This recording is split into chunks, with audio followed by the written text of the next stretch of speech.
Classic League Podcast time!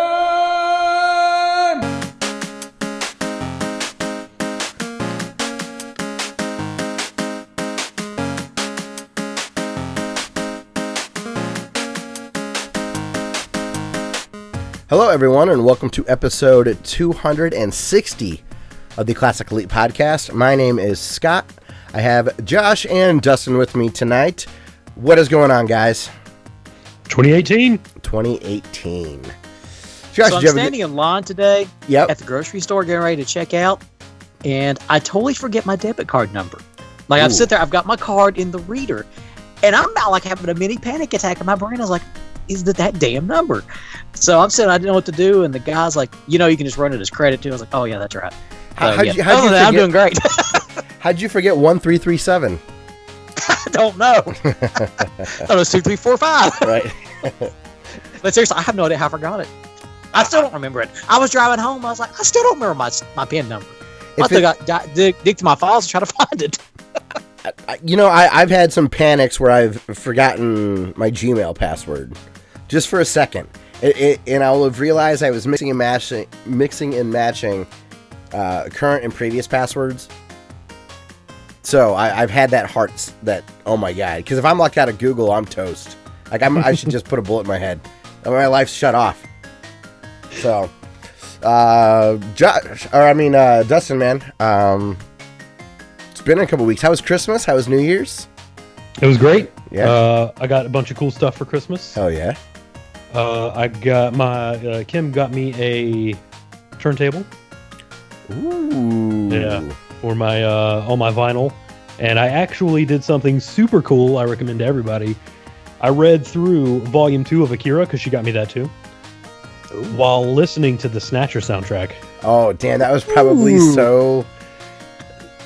It was very cool, like engrossing. That's awesome, man. That's a nerdgasm. Hell yeah! So your turntable. Tell me a little bit about it. Is it one that's got a preamp in it? Did you need to get a little turntable like amplifier to get it out to your speakers? Give me a little bit of a. It is. It's like an audiophile's nightmare. It's like baby's first turntable. No, I'm not judging. It's better than no turntable. Built into it. Oh, all right, awesome. Yeah. Does it have like a cool look to it? Yeah, it looks like something you pick up at like a Barnes and Noble or something. Well, at least you're getting to listen to those vinyls. Yeah. And I'm sure that there's that audio out. Plug that into your mic jack on your PC, and you can rip those vinyls with Audacity and listen to them on your iPhone. Yeah. It'll have all the special pops and crackles in it. That's a good idea. So if you'd like to get Castlevania vinyl on your phone, which is a really roundabout way of getting something you could just stream off of YouTube. Right. But there's something about taking all those extra needless steps that's pretty satisfying. Yeah. So, hey, what's up, Zarek? Good to see you, man. It's been a while. Hope you had a good holiday, man. I guess hopefully having a kitty raid. You know what? I could take it another step further. Okay. I could put the sound into my computer, record it on Audacity, add it to my phone, then hook my phone up back in the auxiliary in of my turntable and play it that way. Yes, just completely get as crunched and weird as you can with it. Or here's the thought: what if you read the novel on our YouTube channel and used your record player in the background? Yeah, all right. Just stream the Snatcher soundtrack, which who cares? We'll get copyright hit, no big deal. We're all good. It'll be good for the audience. So Josh, man, how was your holiday? Good, I hope. Very good, very restful. I finally got around to reading Ready Player One. Nice. What do you think? Oh, you guys are right. It's epic. It is absolutely epic. I got it Christmas morning, and I had it finished by Christmas night. I'm not surprised. I couldn't put it down. I was like, I got to keep going. Then after I was done reading, I was like, now what do I do with my life? I have to read it again, I guess. And hopefully, I heard there was a sequel possibly coming out. Maybe they're working on it. The author's working on it. So hopefully it's as good as the original. Yes. Not too long ago I read that. Well, Ready Player cool. 2. My hopefully, I won't get into spoilers. Never mind. I heard his second book, like Andromeda, maybe it was called. My friend Matt did not like it as much as Ready Player One. Yes, that's the book he wrote. It's a whole Armada different or something. Yeah, maybe Armada. Yeah, it's totally unrelated. Are you thinking of Mass Effect Andromeda? Is that what you're thinking? No. The Word? No. Both Gary Whitta and Ernie Klein both came out with books with one-word titles with the first name, first letter as A. I'm pretty sure one of them had Andromeda, not just the Mass Effect mess. I mean, that's a pretty common, fighting sport kind of generic title, Andromeda. So, hey, what's up? We got Veprick, was that how you'd say that? And Night Fox, good to see you, Night Fox. Haven't seen you in a while. And welcome to the podcast. Hopefully you guys enjoy the show. I had a lot of fun. I had a great holiday. It was a lot of family time, but definitely a good time. Saw some cool movies. I'm excited to talk about them. I'm not going to put movies up front, but I will give some thoughts on Blade Runner 2049. And Star Wars: The Last Jedi. So we'll see if I will. Dustin, have you seen Blade Runner yet? I don't. I know it's you can rent it. I'd be surprised if you didn't like it. Ooh, okay. That's promising. So you've got two people whose opinions you trust that have given it a thumbs up. So I'm very excited to talk about it a little bit more. So, all right, well, I guess before we jump into video game news and whatnot, I do want to mention, every few episodes I like to point out that we do have some Amazon affiliate links. So there's a couple ways to support our show. You can do it financially with our Amazon links in the description, where we have like a storefront that you can go to and see products that we've recommended. But anything that you buy through that trip, we'll get a small commission for. That's not as important as leaving us reviews. If you go to iTunes or something, or Podbean or Stitcher or SoundCloud, follow us or give us a thumbs up or something. That really helps quite a bit. Night Fox says that they've been busy trying to be an adult and failing. I don't think that feeling probably never goes away, does it? Not really. Because if we're all being honest, we've all been adults for half our lives technically now. Yeah. Doesn't feel that way. Well, doesn't legally. feel close. Maybe not mentally, but legally. Right, yes. See, I don't think I'll ever hit that mental goal. It's just forever young, I guess, right? Rod Stewart would be pumped. I will say, as you get older, you make a mistake, you just move on. You learn from your mistake, and hopefully you don't repeat it, which in my case, I've probably repeated it 12, 13, 14, 15 times. But other than that, you get used to it, and you just keep on going. Better words ever spoken. Eventually, you're just like, well, that's nowhere near as big as my last screw up, so. That's right. This is It's all relative. This one wasn't so bad. And also, if you would like to join us in chat while we record the podcast live, we do record Wednesday nights around 8:15 Eastern time. And you can find the chat with our YouTube channel, youtube.com/classicleet. Yasha Kitten, good to see you again. So, also, if you are in chat, Dustin does a pretty good job most of the time of supplying our our links to the topics that we're talking about. So if you would like to take a quick browse at the source and then interject your own opinions, definitely please join. It's a lot of fun.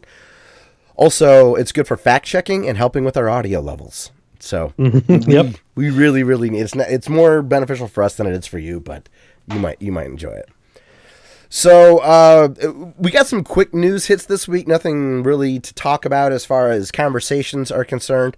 It's all kind of cut and dry, but some things of note that I would like to point out we'll get to. And then Josh has a great, I would argue maybe too big of a question. I'm unqualified for his question, I believe.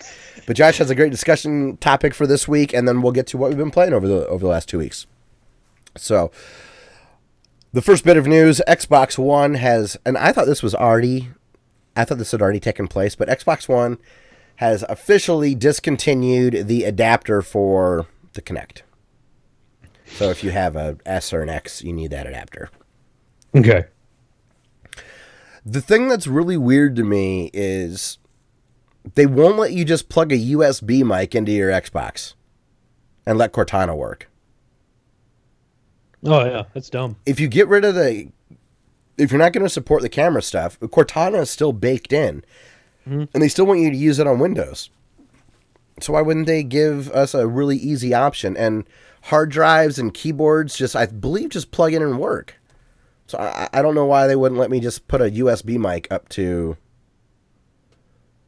I wouldn't be surprised if that's in an update now that they've killed the Kinect. That would be awesome. Cortana works if you have a headset plugged into your controller. So all they need is just that little bit that lets a USB mic be read from the console instead of needing to plug it into a controller. Yeah. Which would be sweet. I'm thinking about getting rid of my Amazon Echo. It's because all I do is set timers with it. Yeah.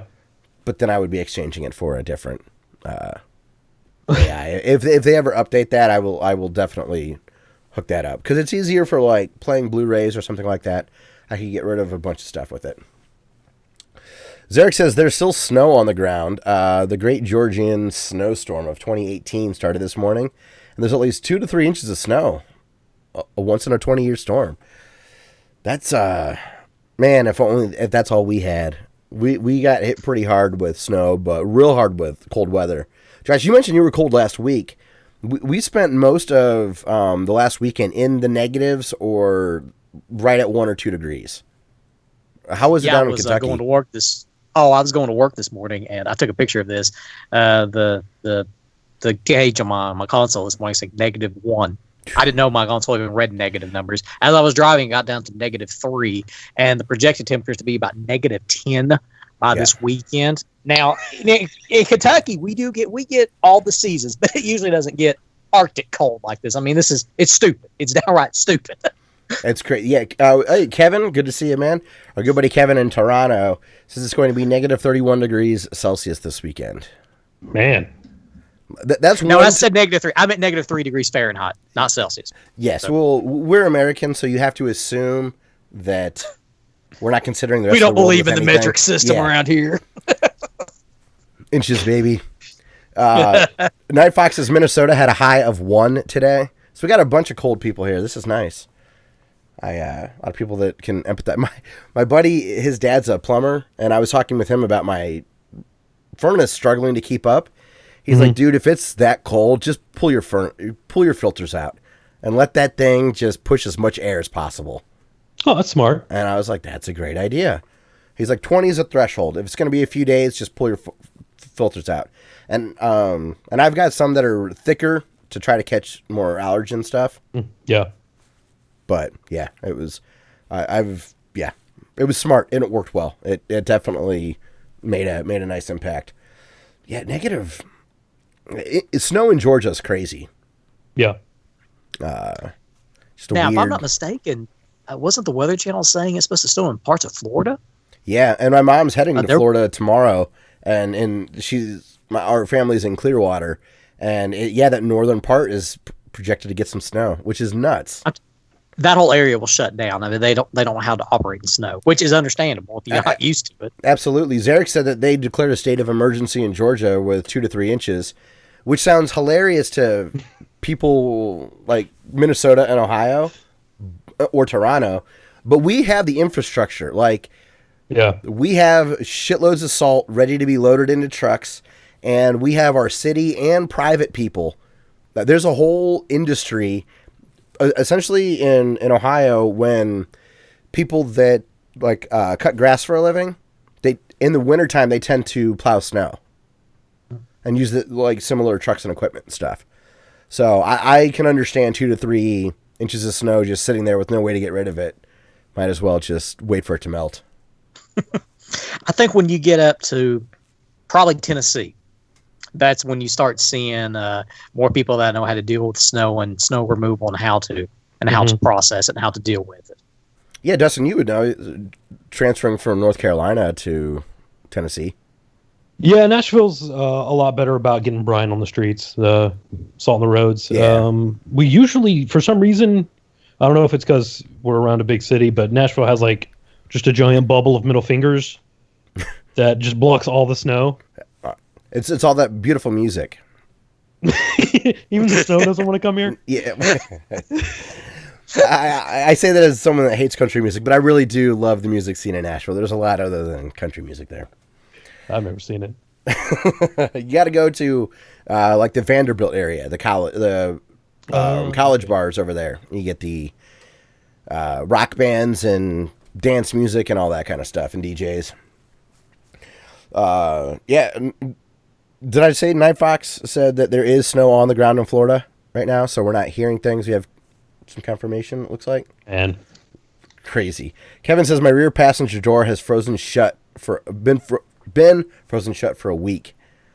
I've had it where my car's iced over to the point where I couldn't get into it. There was just a centimeter to an inch of ice just caking my car.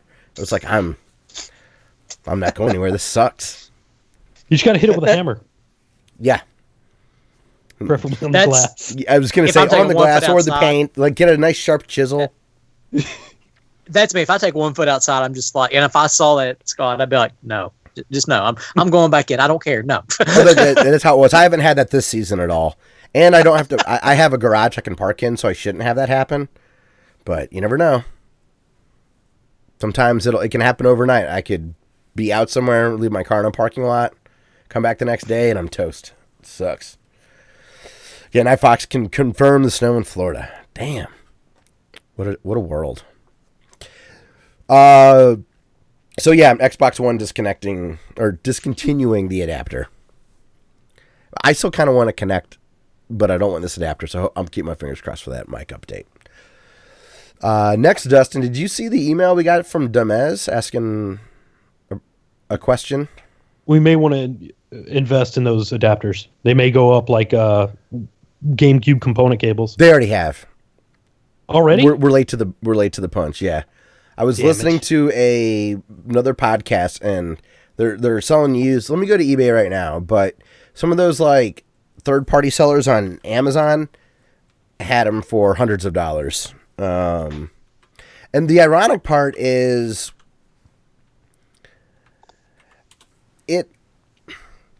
the Kinect itself is like $15. You can go get a Kinect really easily.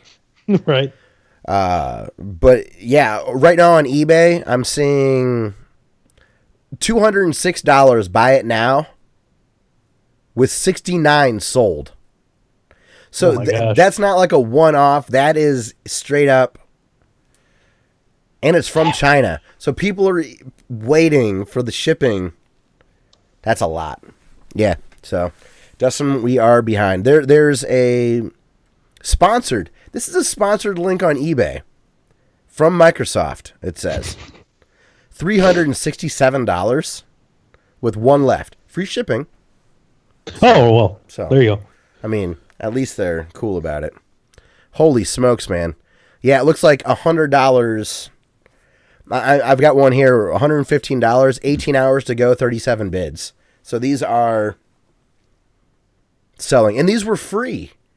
I believe if you had a Kinect, if you had to prove you had a Kinect, and you got an Xbox One S or X, I think that you could have been eligible for a free upgrade. Damn. This is nuts. Kevin says, when I worked at Best Buy, I couldn't sell a Kinect to save my life. I would demo how quote-unquote cool it was, and then people would just ask, does it understand any other languages? He says, to which I would say no.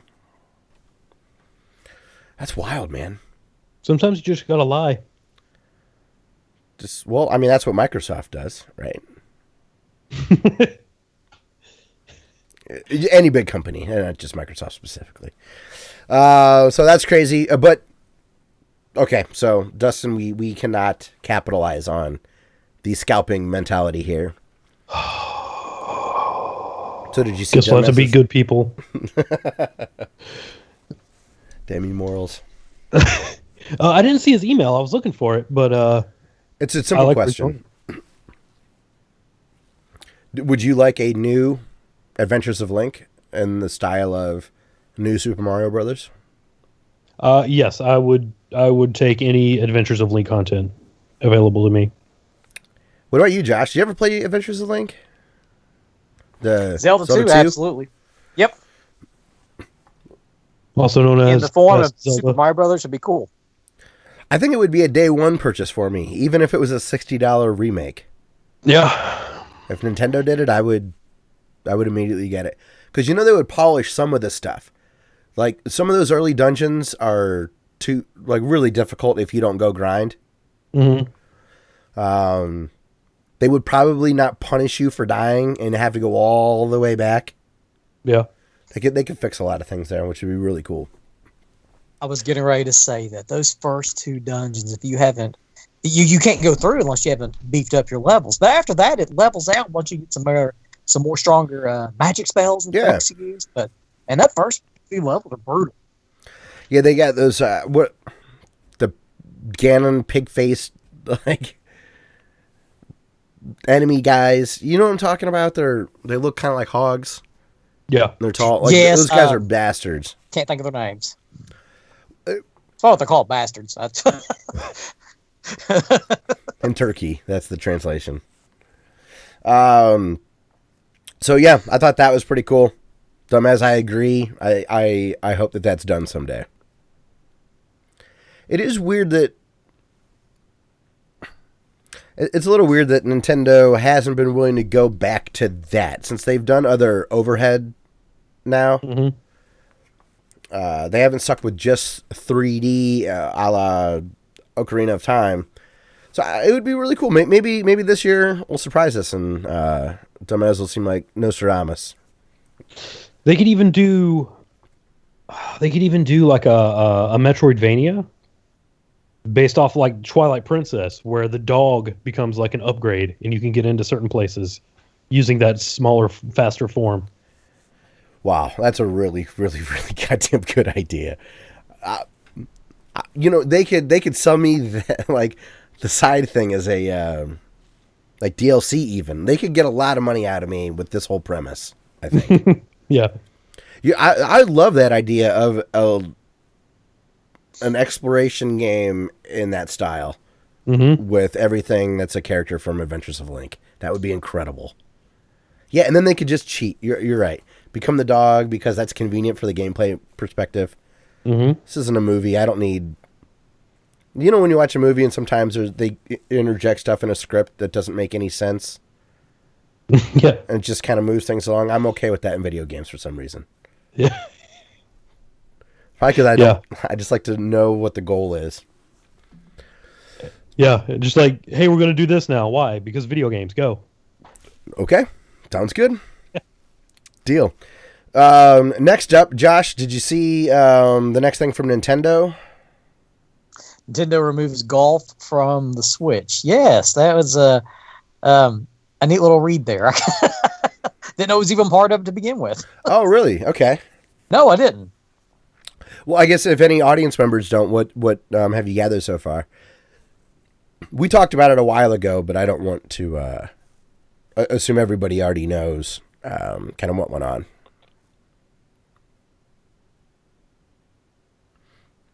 So do you want to explain it? Did we lose him? No, I'm here. I was going to let you do it. Oh, okay. Well, so Nintendo, as you may or may not have remembered, they had, as part of their firmware, a tribute to Satoru Iwata, their former president. He passed away, I guess, 2 years ago now. Yeah, so he, as a tribute, Nintendo put the game Golf in their firmware because that was a game that he had worked on. Well, they've removed Golf from the Switch's firmware now, and this was discovered. You're only supposed to be able to do it on his birthday, and if you've connected your Switch, you use some weird motion controls to unlock this game, and because of Nintendo removing this, we're not able to do that. And the only time that those motion controls were supposed to work was actually on his birthday or the day he passed away. Do you guys remember? I don't remember. I think it might have been the day he passed away as like a remembrance for that. So if it was like July 11th or something like that, for some reason that is in my mind. You do these motions. Actually, you do the motion that he did in the Switch presentations. Cool. Was the gesture that you would use. That's really cool. And it only works on his birthday. Nintendo has removed that from the Switch. They haven't said if, because July 11th hasn't even came around, or whenever the death day is. So it's weird for them to have taken it out. Maybe they'll put it back shortly before then. And clearly it wasn't meant for people to like access and play as a feature of the system. Yeah. So I think now that that's out there, they're okay with removing it. And I guess I'm okay with it as well. The fact that they included it at all was pretty cool. It's going to be a real bummer if it's because Virtual Console's about to drop and they are going to start selling that game. I seriously doubt anyone's going to buy it. It wasn't that great of a game to begin with. What? It's because you sucked, Josh. Get good. I did suck at it. 13 under was my record. I even tried to take a picture of my TV in college, freshman year. I got 13 under. I had that game I liked the memorized. NES Open. I liked it a whole lot better. It was easier to play, better graphics, better music. Well, actually, golf didn't have music, if I remember. No, it did not. And only one course. Did NES Open have more than one course? Yeah, it had like the U.S. course, the Japan course. That's what I thought. They had one more. Can't remember if it was Australia or South Africa. It says based in another country. It was, but you couldn't tell what country you were in to begin with. But the music tracks were kind of catchy, though. Now, I mean, of course, Lee Trevino's Fighting Golf is the best of them all, but I still got to play that. that's the best one. I prefer regular golf, but nostalgia has to be playing a big part of it because on paper, NES Open is a better game. What did Kevin say? Kevin said, if they start the Switch Virtual Console with Balloon Fight and Urban Champion, I'm writing a letter. Oh my god, Urban Champion especially. Yeah, that game has gotten so much love from Nintendo, and it stinks. I do not like that game. They give that the 3D treatment, but they won't give it to any of their like monster titles. Kirby's in 3D. I don't think any of the Marios are. I don't think either of the Zeldas are. There's only 6 of them. Excite Bike was one of them. Urban Champion.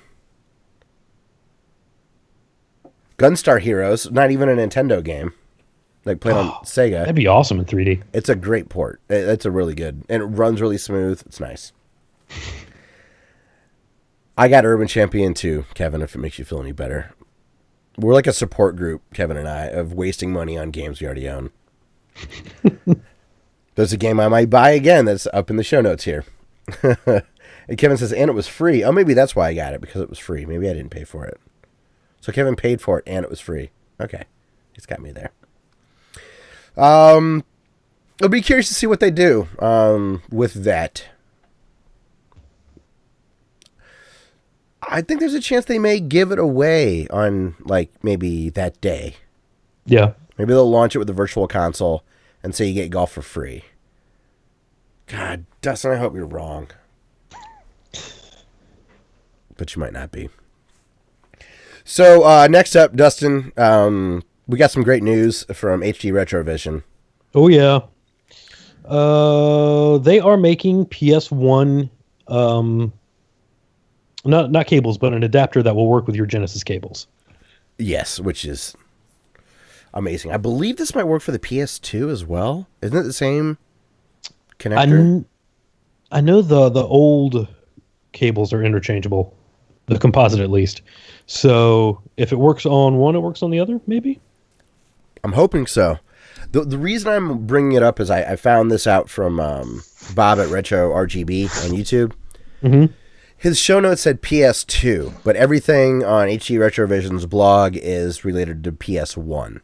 So I don't know if that was a typo or maybe a slight confirmation.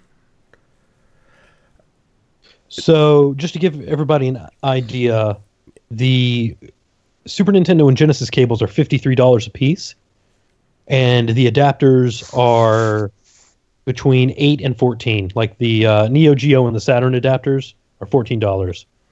There's a Genesis adapter too that's like $5 or something that I had to get. So if they are just making, if you already have the Sega Genesis cables and you just want the cheap adapter, it'll cost you $14. And this blog post, I want to cover some of the things that they did here. So at hdretrovision.com in their blog, they outline the process that they've went through. If you're a nerd about the way pictures come in or retro game video signals, they go through like what some prototypes that they got from suppliers would use heat shrink tubing versus plastic clips or have the little oval indentation at times. SCART versus RGB, the different connectors that they had to go through, the different pin methods of getting a good pin connection, the myriad of aftermarket cables they all went through. It's really, really neat to look through this. And what's interesting is how detailed they are as far as making sure that they have the perfect fit. So they want this to fit as many consoles as possible because there are little variations even within the same system. But like one of the screenshots here is them using a weight or like a scale to pull the plug out to make sure that it has the exact tension that the real cables are supposed to have. So could you imagine getting these prototypes in, having to wait for them to ship to you, going through and finding out that they were wrong or bad or not what you asked for? Like chapter 1 is just called A Bad Omen. Or Bad Omens. And this started way back in July of 2015. So this is 2.5 years so far just to get the chords right. Yeah. Bravo. I don't know. Steve, again, we've talked about them before, but Steve and Nick are really nice and really know their shit. And hdretrovision.com has some really cool products if you're into RGB stuff. They're also hilarious on Twitter. I would definitely recommend. If nothing else, follow them on Twitter. Yeah. They actually got Jeremy Parrish replied with zing to one of their jokes. There you go. Yeah. I will. Now, even though Jeremy Parrish considers New Super Mario Brothers the best Mario game of all time, he's done enough good in the world that he gets a pass. He sits around on YouTube and like makes all these really in-depth maps for Nintendo games. Okay, so he's probably clinically insane at this point. Well, you know, good. It's for the better of all of us. Right. That's right. It's a labor of love. It is. It is. Yeah. I mean, this is a very fascinating read. All the different pinouts and stuff. Just very cool stuff. So definitely go check out that blog over at HG Retrovision. I'll have it linked in the description of the podcast as well. So who wants to take the next story? I'll do it. Sonic in Breath of the Wild with a mod. So they took there was the DLC that was the motorcycle that you could get in Breath of the Wild, and they turned it into Sonic, and it looks ridiculous and hilarious and fast. I wish I would have had one. Right, and fast. I believe they used, I don't know if Dolphin and CEMU or whatever. Mm-hmm. I don't know if those are the same thing or not, but they, of course, had to use an emulator to do this. Right. It looks good. It does. Having Link sitting on Sonic's, like, basically kind of on his shoulders. Yeah, for people who won't have an opportunity to click the link, but you should, because you should go to the show notes on our website and see it. But it's basically this really big Sonic in his running animation from the game. He has a wheel that are all his feet, so when it's going, it looks like his feet are just going really fast. And you Link think of like climbs Looney Tunes up or on his back. Yeah. It's crazy. Josh, did you ever get into modding? I know Gooch used to mod a bunch of stuff. Did you ever dabble in that? That was more of Gooch's thing, and I saw some of the stuff he had done, and there's videos I've watched and kind of dabbed with. Y'all remember the Ghostbusters mod way back on the Doom 2 engine? No. That sounds awesome. Yeah, someone had taken like the sound effects from the original Ghostbusters movie, the true Ghostbusters movie, not that garbage that came out a couple of years ago. Not that. They had taken the sound effects. They had made their own proton packs. You got to drive Ecto 1 around. It never was completely finished, but there was enough of it that you could download and you could play, and it's pretty epic. It's pretty neat to see that. It'd been nice to see the full version of it if it would have got around to finishing it. What's a gaming character that you would like to see Link ride on? Oh gosh, I'll have to come back to you on that one. I'm really not too sure. I'll even accept just Nintendo stuff. I think it would be fun to have him do the Blue Falcon from F-Zero. But it looked more like a bumper cart, not like a Mario Kart. It'd look... Or maybe just go that fast and it's just... You're running into crap the whole time. Kevin says he just watched the video. It's actually not bad looking. I'm impressed. If I heard Link riding on Sonic as a mod, it looks way better than I would have imagined. Yeah, agreed. Zarek, this is for you. It definitely made me think of you. Owlboy is coming to consoles next month. Physical release. Ooh. Yeah. It's almost assuredly a second time purchasing that game that I didn't even finish. It's coming out for a Switch. Oh my God. All right. I'm getting it. Pre-ordering. Switch, PlayStation 4, and Xbox One. February 13th by developer D-Pad. Kevin said Blanca. That's who he wanted to see. That's the best. Yeah. Shut it down. That question is closed. Josh, we're not going to be able to resurface unless you can come up with an absolute monster. The best thing I could come up with was Shadow Link. Okay. All right. Him just going on his shadow. There would have to be like a mini game where like a hidden volleyball court somewhere where there's like a swimming pool and you could do like what they call those chicken fights? Where like you put like a girl on your shoulders and it'd be like... Oh, right. What they call that? I don't know. Josh, you know what I'm talking about? Are you talking about like at pool parties where chicks are on top of guys and playing like try to knock the other one over? Yeah, what's that called? Bare knuckle box? Is that a form of jousting? It could be. Pool jousting. Pool jousting. Like I'm sure alcohol is involved. Remember it was, I guess it wasn't true jousting in Guts. They had those weird like water like side games, the Nickelodeon show. Mm-hmm. I don't know. Oh, do you all remember American Gladiators? Yes, of course. Kind of like the same deal. You had the two guys or the two girls on those two pillars and they had to try to knock each other up with those giant Q-tips. Yeah. That always looked super fun. It did. That was one of the few events in the NES game that I liked. Was that joust event. That was a garbage game. Yeah. Oh gosh, yes. This is a really good Broken Pixels episode, though. Oh, I'll have to go listen to that. Yeah, so... I lost the show notes. Did you come up with anything? No, I'm still thinking. Yeah, sorry, guys. It's going to be tough. I'm having a brain fart. Honestly, I forgot my debit card number today. I'm having a bad day. That's a good point. I should not be putting you on the spot. That's not fair.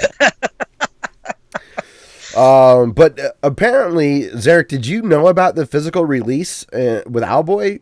This was announced in November, I guess. I think I heard. I think it was Giant Bomb was talking about it today. They made some comment. I was like, "What? How last month we not catch this? Or 2 months ago?" All right, later, Kevin. Good to see you, man. Have a good night, dude. Stay warm. Yeah, Owlboy on the Switch physical release. I'm definitely gonna get it. Absolutely gonna get it. And then the last bit of news here, I'll cover really quickly, and then we'll get to Josh's discussion question. Nintendo has delayed the 64 gigabyte cartridges until 2019. So any games larger than 32 gigs will require a download, which the way games are nowadays, that's a lot to ask. Yeah. And their internal storage sucks. If you don't also have an SD card put in there, you only have 32 gigs native. That's before you put an operating system on it. So, I don't know. And these 64 gig cards, I'm really nervous that they're not going to charge more than $60 for them. So there's not going to be much of an incentive for the publisher to use them, because I bet that they're going to be really expensive cards. On the bright side, they could start using the 64 number again. That's a good point. Yeah. Rebirth of the 64. 64 mini. Or what if it is just purely for the marketing point? And there's like an 8 gig game on there, but they call it Bomberman 64 re-release. So that's not big news, but it's something worth noting that if you are going to be a Switch owner and storage space is not, if you're not going to be able to expand it, or you have weak internet that's not going to allow you to download enormous chunks of games, I guess be weary for now. Like, if this was available, Doom probably wouldn't have needed you to download the multiplayer. Yeah. So, I don't know. We'll see. I mean, the Switch's, again, we said it last episode, I think, or 2 episodes ago. The Switch's lineup is so good that they're doing a lot wrong, and I don't even care. Right. So, all right. That's going to be it for the news this week. So, Josh, you have a question here for us. And for those of you listening live, please feel free to join us in this conversation. It's a loaded question, no doubt about it. And this will probably be a question we'll have to revisit multiple times throughout the year. If you had to make a list of the greatest video games, not just but games of all time, what would it be? What would you have on your greatest video game list? Now, I'm not talking about the greatest video game of all time, because that's highly debatable. Not going to get into that. I'm not even saying the greatest video game for each console. I'm saying what would be the top, in your opinion, what would be the top video games ever? And there's up to us to make that criteria. Yeah, it's only our. So it could be my. Well, I know, but I mean, is the spirit of your question for me to, like, I would never have Final Fantasy VII. I've never played a Final Fantasy game, as an example. But should I consider that because it is so beloved, or a Mass Effect 2 or Skyrim, things that are brought up as the greatest game that lots of people have played, but since I never have, should I consider that in my my reasoning? I wouldn't put Final Fantasy VII on it either. It's the RPG that really was mainstream in the United States. Now, personally, my favorite Final Fantasy game was Final Fantasy IV. That's not my question, though. Yeah. I see what you're saying. However you want to answer it. Okay, well, you asked for a stall, so I'm going to ask for a stall. What would you put on here, Josh? There's a few games. I would always have to put Mario Brothers 3 on there for the NES. We got Desert Bus, obvious, number one. That's an instant. I'd also put Super Mario World on there. Okay. I'm going out on a limb, but I would put Snatcher for the Sega CD. I would put that on there. Okay. When you mentioned Mass Effect, I've talked about this years ago. Mass Effect 2, I think, is one of the greatest games ever made. Not the first one, not the third one, the second one. Yeah. I would put it on there. And I'd have to go back to the classics. I had the original Pac-Man. I was going to say I would do... and Donkey Kong. I was going to say Pac-Man and Donkey Kong, and then I would like a Vector one in there. So maybe Tempest or Star Wars, one of those. I think those are really important games. To me, too, it seems like also games that are revolutionary, things that they did something different and was highly successful at it. Example, Mario 64. Whenever you've got to truly, pretty much within the confines of the cartridge, you could go wherever you wanted to go. That was groundbreaking. It was revolutionary. I definitely put that on there, too. Yeah, I mean, geez, And I am also, like since I never played Amiga or Commodore 64, I know there's going to be some games in there that are missing. But I mean, do I put Zork? Because I played a text-based game. That's where that all started. So I just played a great text-based adventure that I'm excited to talk about later in the episode. A lot of people love that game. Pong. I love Pong. I'd have a hard time even coming up with just out of the 70s. Like, eliminate everything in my lifetime. Yes, it's a very in-depth question. It is. It's you fun. You can break it down by decade. You can break it down by genres. Your personal favorites. It's just however you all see it. Dustin, what do you think? Okay, so I've got 12 written down. Oh. Mario 64, Chrono Trigger. Yes. Symphony of the Night, the original Castlevania, Super Mario World, Mega Man 2, Resident Evil, Metal Gear Solid 4, Dead Space, Dungeon Explorer, Condemned: Criminal Origins on the Xbox 360. Oh, wow. And Illusion of Gaia. Solid. I think I'd put Metal Gear Solid, the original PS1. I'd put it on there too. Zarek brings up Portal 1 and 2, and I like how he said Portal 1 and 2. I count that as kind of one game. Mm-hmm. That's easily in a top 10 for me. I absolutely. And those have changed. Like, Portal and Half-Life are very important games for the way games are now. They both did a lot from a environmental puzzle perspective. The cool thing about Portal is that it was a small team. And it showed that a small team could make an enormously impactful game. We got Final Fantasy Tactics as a suggestion. XCOM UFO Defense. Dustin, I agree with all of your lists. Zarek said Desert Bus. GoldenEye, that's a seminal game. Yes, that's definitely that's your grandfather to first-person shooters. Man, most definitely. If I were to make a list of the greatest, I'm trying to think of what number would be my cutoff. Would it be 50, or would it have to be 100? If I were to try to do this, I'd be tempted to put Skyrim on there too. I think I might be willing to put Skyrim on there, even though I hadn't played it. We got Super Smash Brothers. I'm not a big fan of the series. I never have been, but what World of Warcraft did for MMOs, yeah, I think I'd have to put that on there. I like fighting games, but I'm not a fighting game fanatic or anything. But I think you got to include either Mortal Kombat 2 or Street Fighter 2, one of those two. Yep. StarCraft. That's another good. That changed.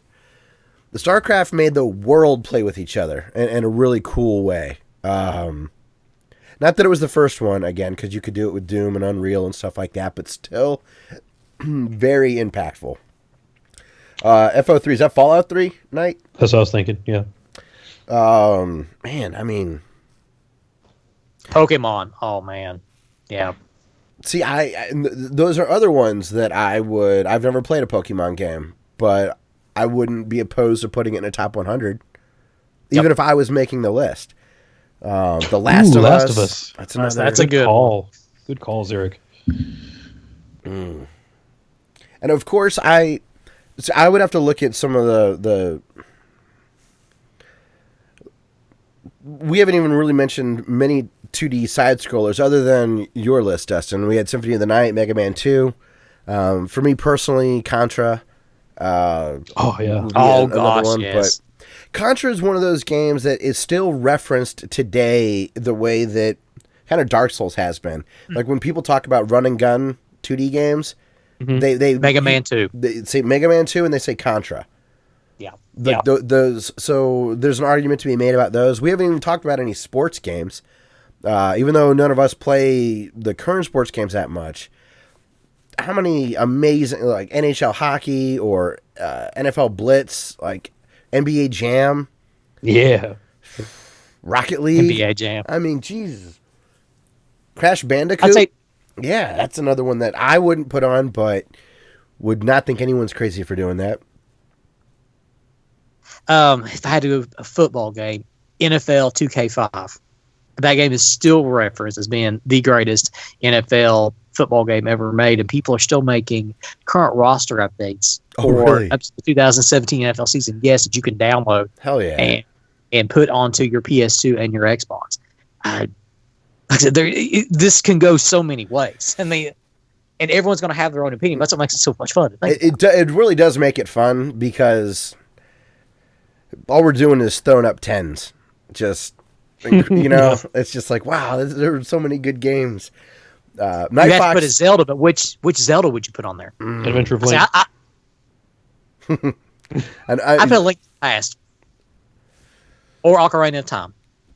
For me, it's between the first one and Ocarina for me. But those are a personal thing. Again, yep. I don't know. It's tough. I love, Night Fox said Ratchet and Clank because those got him into games. Night Fox, did you play the new Ratchet and Clank? It's like $40 on PS4. It's really good. So good. Holy cow. Were you a fan of Ratchet and Clank, Josh? I dabbled with it. I enjoyed it. Just didn't have time to play it, but I enjoyed the series. I hadn't. The first one I ever played was this PS4 one. Colin Moriarty was like, this game's like, out of nowhere, amazing. I heard the movie was so-so at best, but the game is awesome. I'd still watch the movie. Yeah. So-so's good enough for me if it's a video game tie-in. That's pretty good. I was going to say, didn't you take Sully or something? I did. That was the first movie I took him to. Hell yeah. And his brother's named after... If he doesn't like video games, he hates you, is what it comes down to. Good. So, Zarek's got some more. Super Metroid, Diablo, of course. Oh, Diablo. Resident Evil 1, 2, and 4. Dark Souls. Journey, he mentions Journey. I think Journey definitely needs... For me personally, that was an amazing experience playing that game. Yeah. Oh, Shadow of the Colossus, Tetris, Doom 2. Tetris. Hill. How forget Tetris? Tetris. Top 10. Like, yeah, that's oh man.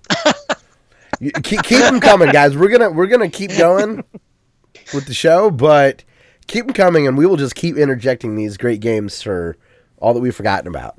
If you had to put a Sonic game on the list, which one do you put? I really like the first one, but I got to go Sonic CD. I'm okay with that.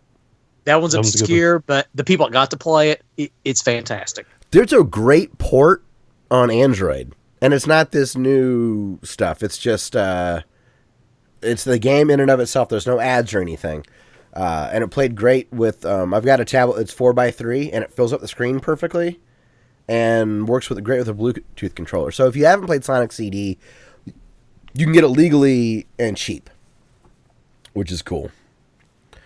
Man, I like. What would be your Sonic order? I'm going to count the first 4 Sonic games. 1, 2, 3. Oh, no, 1, 2, 3, Knuckles, and CD, the first 5. What are your guys' preference on those? If you were to rate them.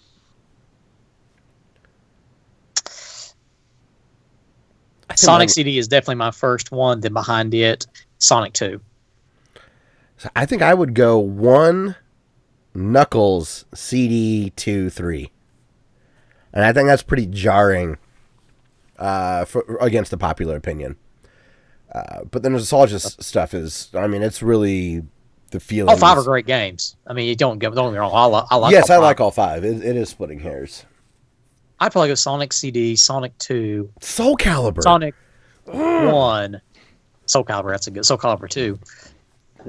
Yeah, Soul Calibur 2 is my favorite. Double Dragon. Quake. Oh my gosh, yes. I mean, we haven't even really touched. This is arguably one of the best game release years of all time. And we haven't even gotten to this year's games yet. I think Mario Odyssey or Breath of the Wild could certainly be in consideration. I mean, for me personally, Axiom Verge is another game that I would put in a top 100 games I've ever played. Holy smokes. That's a fun question, DB. We should do this every couple of months. What do we forget about? I like to see what people come up with their, we're forgetting stuff too right now. Zurich mentions Quake. Yeah. Man, that's another great one, Quake. Yeah. I know, especially you talking about Doom. Yeah. Command and Conquer, Yoshi's Island. Really good stuff. So, Dustin's just like looking over his shoulder. Okay, which out of the 600 behind me? I've got that.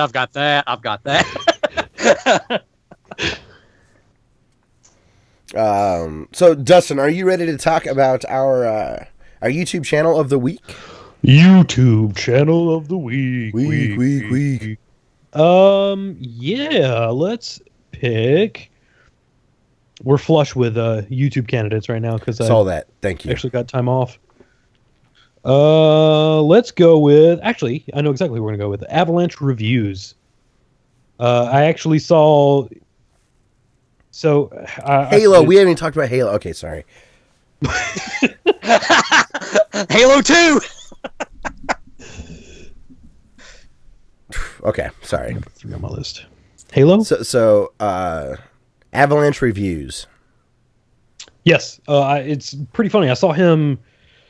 Like someone recommended him on Twitter, and then someone that we follow quote tweeted that. So, because of 2 guys on Twitter, I saw this other guy. So, social media. Yeah. Sometimes it works. Yeah. But he's awesome. He does a bunch of reviews. He has a Resident Evil retrospective up, which is what I have in the show notes. He did a Parasite Eve retrospective. And he does a series called Trashed Classics. Okay. That are these really good games that nobody played. Like Amagon. Yeah.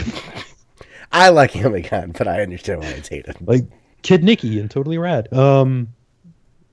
But yeah, his channel is awesome. He does kind of a talking video called Talking Points, where he goes over what's going on in the industry, and he actually did a video on, if you remember back in when Dead or Alive Extreme 3 was trying to come out and there was tits in it, so people were like, down with tits, no, we don't like tits, and it didn't. He has a video on that. So yeah, good just channel. In YouTube in general, I've been very into the genre of retrospectives recently. Yes. I really enjoy these really insanely detailed information dumps on movies or games or whatnot. Stuff that I'm very appreciative someone's putting the effort into that stuff. Yeah. Because in the grand scheme of things, it doesn't seem like it would matter. Why would you put 80 hours of work into a review of RoboCop 3? Right. But it's amazing. And I really... Game trailers, man. Once I saw retrospectives from them, they kind of lit that fuse, and YouTube's exploded with them. And this Resident Evil retrospective, does it cover just the first game, or is it the series up to this point so far? It is the numbered games, with the exception of it goes like 1 to 3.5, because he does the first one in 1, and then he does Resident Evil 1.5 in episode 1.5, because they got the second Resident Evil was like 80% through, and they were like, this isn't going to work, so they scrapped it and started over and made Resident Evil 2 as the way we know it. So he did Resident Evil. Wild. Yeah, right. Imagine if like MGS5 was 80% through, and instead of just releasing it like they did, they scrapped it and said, let's actually make a real game. How awesome would that be? I love when you throw shade. I just do. But then he does 2, 3, and Code Veronica. Okay, awesome. We got some more. We got Shenmue, various Elder Scrolls games, BioShock, of course. Yep. Red Dead Redemption. Except for Infinite. Fuck you. It's the only good one. Tony Hawk's Pro Skater. No, our buddy Tony, just pro skating out there, hawking it up. And then Need for Speed Underground 1 and 2. Man. Yeah, we haven't even touched racing games yet. Rad Racing, RC Pro Am, Burnout Paradise. Forza 3, Forza Horizon 1. Road Rash. Road Rash. Although we've gotten in some Road Rash discussions on this podcast before. That would be a divisive choice. How about the PlayStation or 3DO version? All right, I'll take whatever you pick. I'll support. Okay. So yeah, good stuff. Go to Avalanche Reviews, and again, Dustin is recommending the Resident Evil retrospective. Tecmo Bowl, Harvest Moon. Harvest Moon, not for me, but I get it. Ooh, Nightfox, Forza Horizon. Oh my gosh. I forgot about Forza Horizon. Man, that's such a good game. Yes, it is. Great soundtrack, great controls, looks unbelievable on the 360. So, all right, let's I guess let's talk about video games, what we've been playing. We've been away for a couple weeks, so let's talk about that. Josh, I'll leave it up to you. You pick the order for who talks about what we've been playing. You can go first, second, or third, and then you let us know what you want us to do. Putting me on the spot. Well, I'll just go ahead and get my part done then. Okay. So over Christmas break, finally had some time to sit down and play some games, and I picked up a copy of Mass Effect Andromeda. Really kind of depressed at myself waiting this long to play because I was a big Mass Effect nerd way back in the day. And I got to say, this game is large. Like, I'm 25 hours in, I think, and I'm only a fourth of the way through. I've read reviews that people say it takes, if you do everything in the game there is to do, it takes 80 plus hours to complete. How have you? Oh, by the way, Gary Whitta's book is Abomination. Abomination. Not okay. So what? Now this was a game that was really panned when it released. What have you been thinking so far as a big Mass Effect fan? Well, first thing you have to do is, once you get the game, you've got to download the update. The update is 3 gigs. It's huge, but what it does is it speeds up the gameplay a little bit.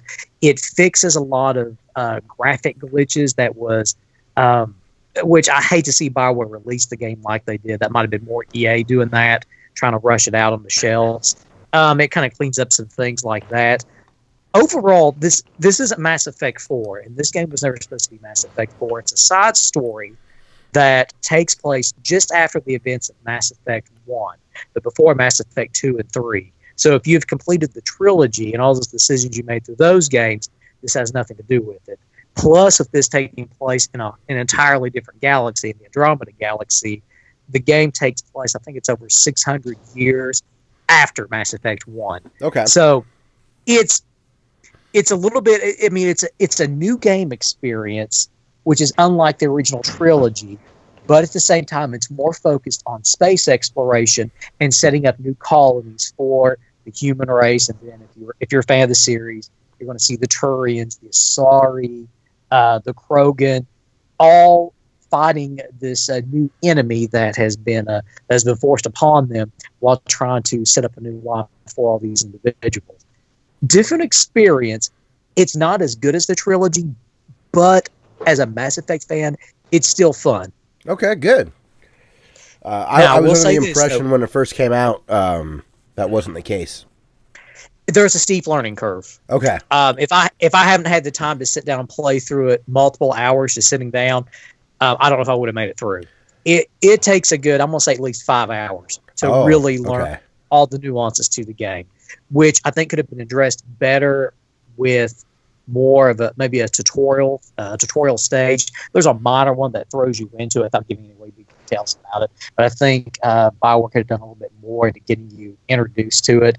But other than that, once you get everything established and you get the feel for it, it's quite fun. Now, if you don't like space exploration games, you're not going to like this. Okay. But I will say the combat was one of the big selling points of the original Mass Effect series. The combat is even better, if you can believe it. Where they've added, you can now jump with your character, you jump up to heights, you can do like this big spinning run move with your character that you control. BioWare really outdid themselves with the combat. Cool.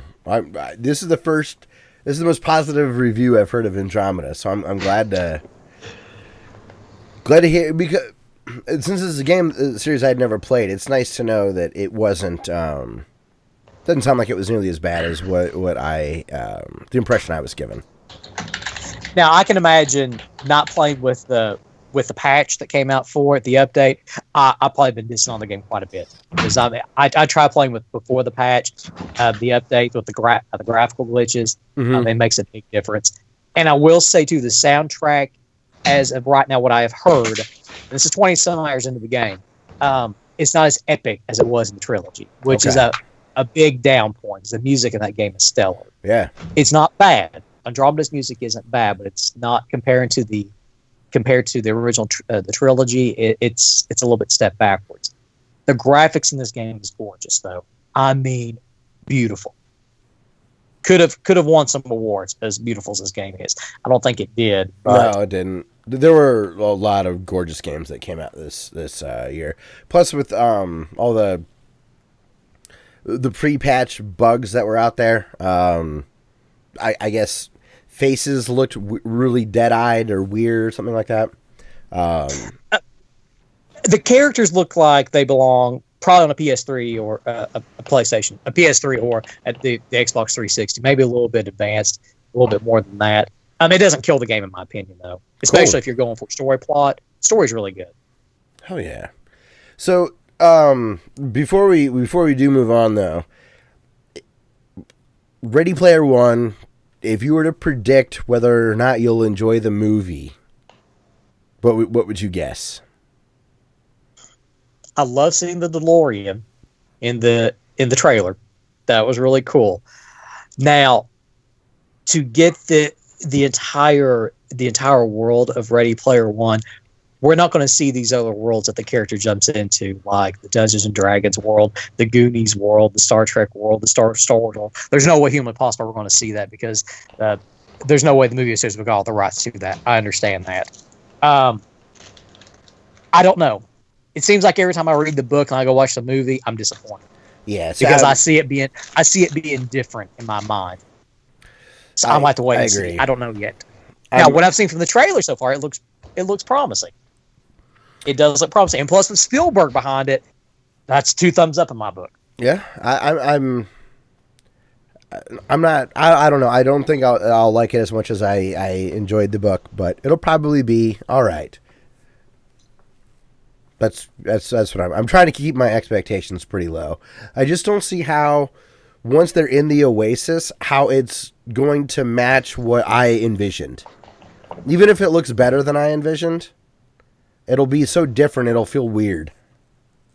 Well, like I said before, we're not going to see all those worlds that you can go to in the Oasis. Where the places are endless. Whatever you can think of, you can go to it. You're not going to see all that. But and I understand. How are they going to handle that? I guess is what. I don't know. Now to nitpick a little bit, the one of the trailers stated that Wade was from Columbus, Ohio. In the book, that's not right. He's from Oklahoma City, then moves to Columbus. So they've already changed that. I also think that's really strange that he's from Columbus. I believe Ernie Klein's from Cleveland, not from Columbus. Yeah, Ashland, Ohio. Oh, he's from Ashland. Okay. Yes, that's how I saw it. So it's real close to the Cleveland area. Yeah, so I find it weird that they didn't pick Cleveland. I'm glad it's in Ohio, but fuck Columbus. I mean, fuck. Maybe he's a big Buckeyes fan. Fuck him then. I'm returning my book. Yeah, so I don't know. That's cool that I agree with what your assessment is, though, as far as the limitations that have to be there for a myriad of reasons. Oh, we got some more great suggestions. Zarek says he's never played Earthbound, but that would make a lot of people's lists. Night Fox says the original Battlefront. That's not a game I played, but I know the passion people have for that. Vagrant Story, The Legend of Dragoon, Jet Set Radio, Power Stone, Skies of Arcadia, The Blood Omen, Legacy of Kain. That's for you, Dustin. Oh, yeah. Legacy of Kain, Soul Reaver, Parasite Eve, Brave Fencer Musashi? I don't know that game. Mm-hmm. Spyro. Xerix saying Lunar Silver Star Story. He just became my new best friend. My absolute favorite RPG series, Lunar. Oh, man. There you go. I mean, these are some Conker's Bad Fur Day. Yeah, we haven't even talked about any like rare games other than GoldenEye. Conker's Bad Fur Day, Star Wars Rogue Squadron, various Kirby games. Hey, how about Grand Theft Auto? Okay, hey, Night Fox says, hey, We didn't Columbus, mention Georgia that. is the best Georgia city. All right, I'll give you credit there. I was talking. There's no hairless nuts in Columbus. Boo, Ohio State. So, anyways, I guess let's move on. So, Josh, who do you want to hear from next, Dustin or I? Oh, let's just go down the list here. And from my point of view, let's go up the list. Let's go to you, Scott. Oh, okay. So I want to give a big thank you to Kingston Technologies. I ripped the package, so I apologize about that. But they sent us an SSD to take a look at.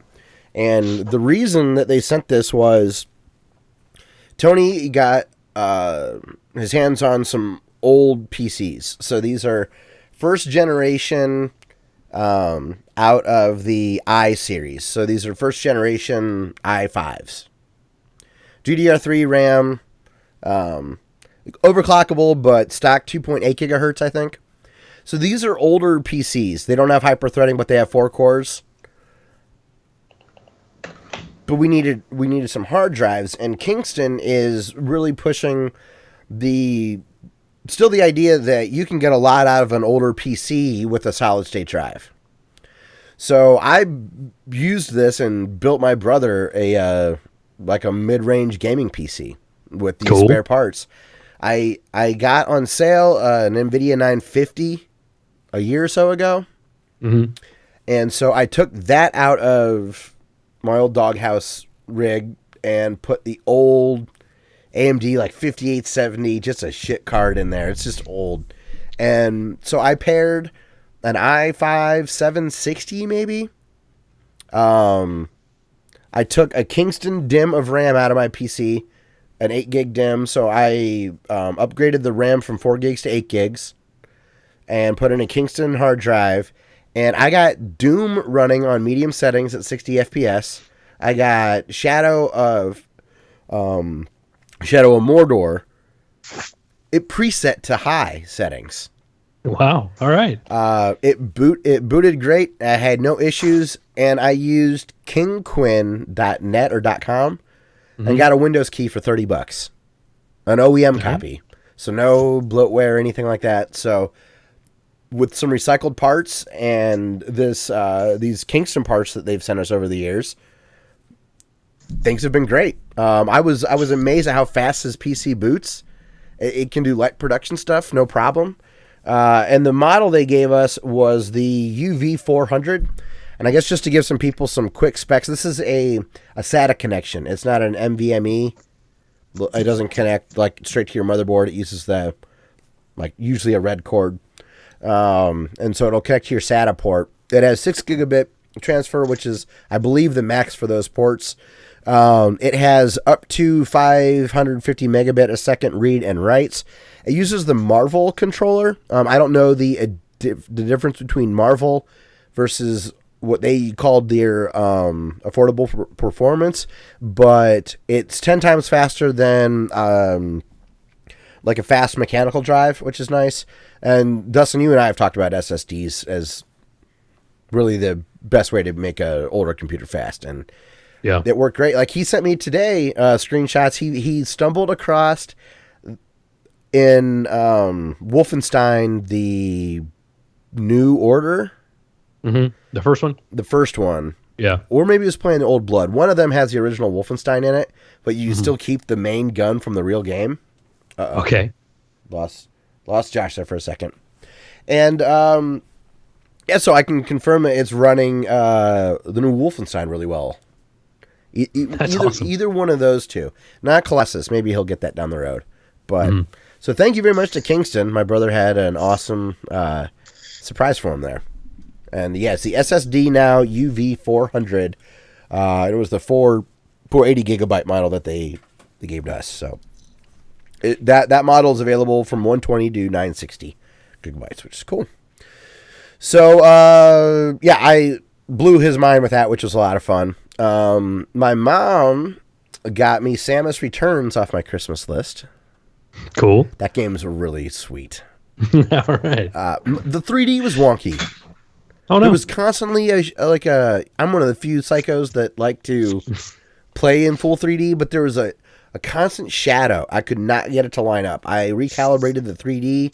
I started and reboot the system. I checked for updates. I just have to play the 3D off. But it's really, really good. What, Josh? Okay. I'm here. Oh, okay. I couldn't tell if you were trying to talk or not. We're good. Did Zarek make a Columbus joke? Was that why?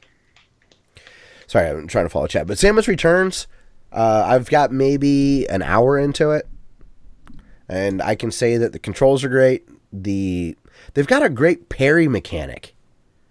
So an enemy will flash like a little indication that it's going to swoop at you, then use a parry mechanic, and then you can one-shot the enemy. And it's got a really nice rhythm to it, and if you don't parry them, it could take a lot of hits to kill them. I've heard complaints that can get a little tedious, but I don't. So far, I have not. I really like the audio with it. I've been playing with headphones. I think that helps quite a bit. So far, Samus Returns on the 3DS. Do thumbs up. Emily is Away. This is the text-based adventure game that I was talking about earlier in the show. Do you remember me talking, Dustin, about Emily is Away? Is this the one that was, it's like AIM? Yes. Okay. Yeah, I remember that. So this, if any of you listening that remember AOL Instant Messenger, this is the sequel to the first Emily is Away. The first Emily is Away took place over the course of years. Like it started in maybe 2002 and then ended in 2004 or 5 or whatever. This takes place over a senior year of high school. So each chapter is broke up into seasons instead of year to year, which I thought was a nice change. And it's really strange. You look at people's profiles to get hints of how to answer the conversation that you're having with the person. And I would recommend to play it local co-op. My brother and our friend Mike, we played it, and you sit there and you debate over how you want to answer this girl's question. We're like, are we playing like the nice guy? Are we going in hard to tell her we have a crush on her? Like, what are we going to do here? And it's a lot of fun. They also had some gameplay wrinkles that were a little different. Now, Emily is Away is free. If you just Google Emily is Away, you can go to the website. It's free to download. Emily is Away 2 was $5. I got it on sale, on Steam sale for $250. Well worth the $250. Cool. Even if I hated it, I would have been glad to give him $5 because I love the first game so much. But Emily is Away, if you got a high school friend and you remember flirting with girls, it is... oh my God, it's great. Brings back good memories. Or bad memories. Yeah, see, that was the thing, is that all three of us, I don't know, must have had similar experiences. We failed Emily is Away 1. We did not get the girl. In this one, we got a successful good ending, which was very satisfying. It was a lot of fun. It's a really cool experience. And then also, Trivia HQ came out on Android. Trivia HQ is a game show on your phone.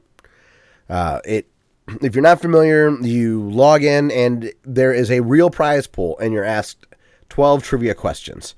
If you get it right, you move on to the next round. If you get it wrong, you're kicked out. You can still watch, but it's a live broadcast, and if you get them all right, you split the prize pool. What's funny is it's a mess as far as it working and not working. I've tried to play it 3 times now. It only worked once. Like, the game will start. It'll start asking questions, and the options would never come up. I'm on Android, not iOS, so I'm still on the beta version. But I guess at New Year's, people, they tried to time it so that the game ended at midnight on the East Coast. Mm-hmm. And it just didn't work. So I heard just people bitching. Like, I wasted my New Year's trying to play this game, or like it was pretty funny. I love the concept. It feels really good. It feels, Josh, I remember you guys talking way back on Gooch and DB Radio that you really liked 1 versus 100 on the 360. Yes, I was sad to see that go. This has that sort of vibe. Nice. So I hear that comparison a lot. So Trivia HQ, I guess give it a try. Maybe you'll win some money. Maybe it'll work. Maybe it'll work. Maybe not. Don't get your hopes up. I sold my PlayStation VR today. It was the weirdest eBay transaction I've ever had. Okay. So I'll try to get quick and walk you through it. I put the thing on eBay for $350. Buy it now, free shipping. And I also had it as or best offer. So I got an offer, and the offer was for $300, and then they said, I'll pay extra for expedited shipping. So I don't know how this works, because if I click accept offer, can I go and change the shipping method? Right. Or do I just counter offer with the estimated shipping included in that offer? So I called eBay and said, hey, what do I do? And they said, counter offer with the amount. I said, I would accept $300 plus shipping. So I sent the guy $330 as a counter offer. And then he responded with how much was shipping. And I read it as was shipping. And I was like, it's $25 to $30. And he declined my offer. And in my mind, I had free shipping and took $20 off and still was going to sell it to him. Then he declined the offer. So I sent him a message and I said, I think we had a little miscommunication. And I said, if you buy it now for $350, I'll send it UPS and you'll get it by Friday. I was going to send it for $330 UPS and he'd get it by Friday. And then he did the buy it now at $350. I thought he was going to accept my $330 bid. Yeah. He accepted the full price. So he talked himself back to full price. Yeah. Like I did or best offer and he gave me the top dollar. So win for you. I got what I wanted, because I want a new guitar amp, and I'm not using my PSVR, and I can't justify dropping the cash on a new amp, but I'm totally willing to sell something to get a new amp. So, were you not impressed with the VR? Just no, I was. The VR is very impressive. I never think to play it. It's just not. It's not convenient, and I've found a lot of my gaming is based on convenience. I like controller-based games right now. It's cool, but I'm gonna get more use out of a guitar amp than I am out of a VR headset right now. Very understandable. I think the VR headset makes me dizzy. Like I almost get nauseous play. It's if that's my age or motion sickness or what, I just can't handle it. I think it's related to motion sickness, and eventually that'll stop happening to you because the frame rates and stuff will get better. But my brother was that way. He got a little seasick during one of the games, and I was like, I get it, man. I'm just excited to get I'm getting a tube amp. I finished my guitar restoration.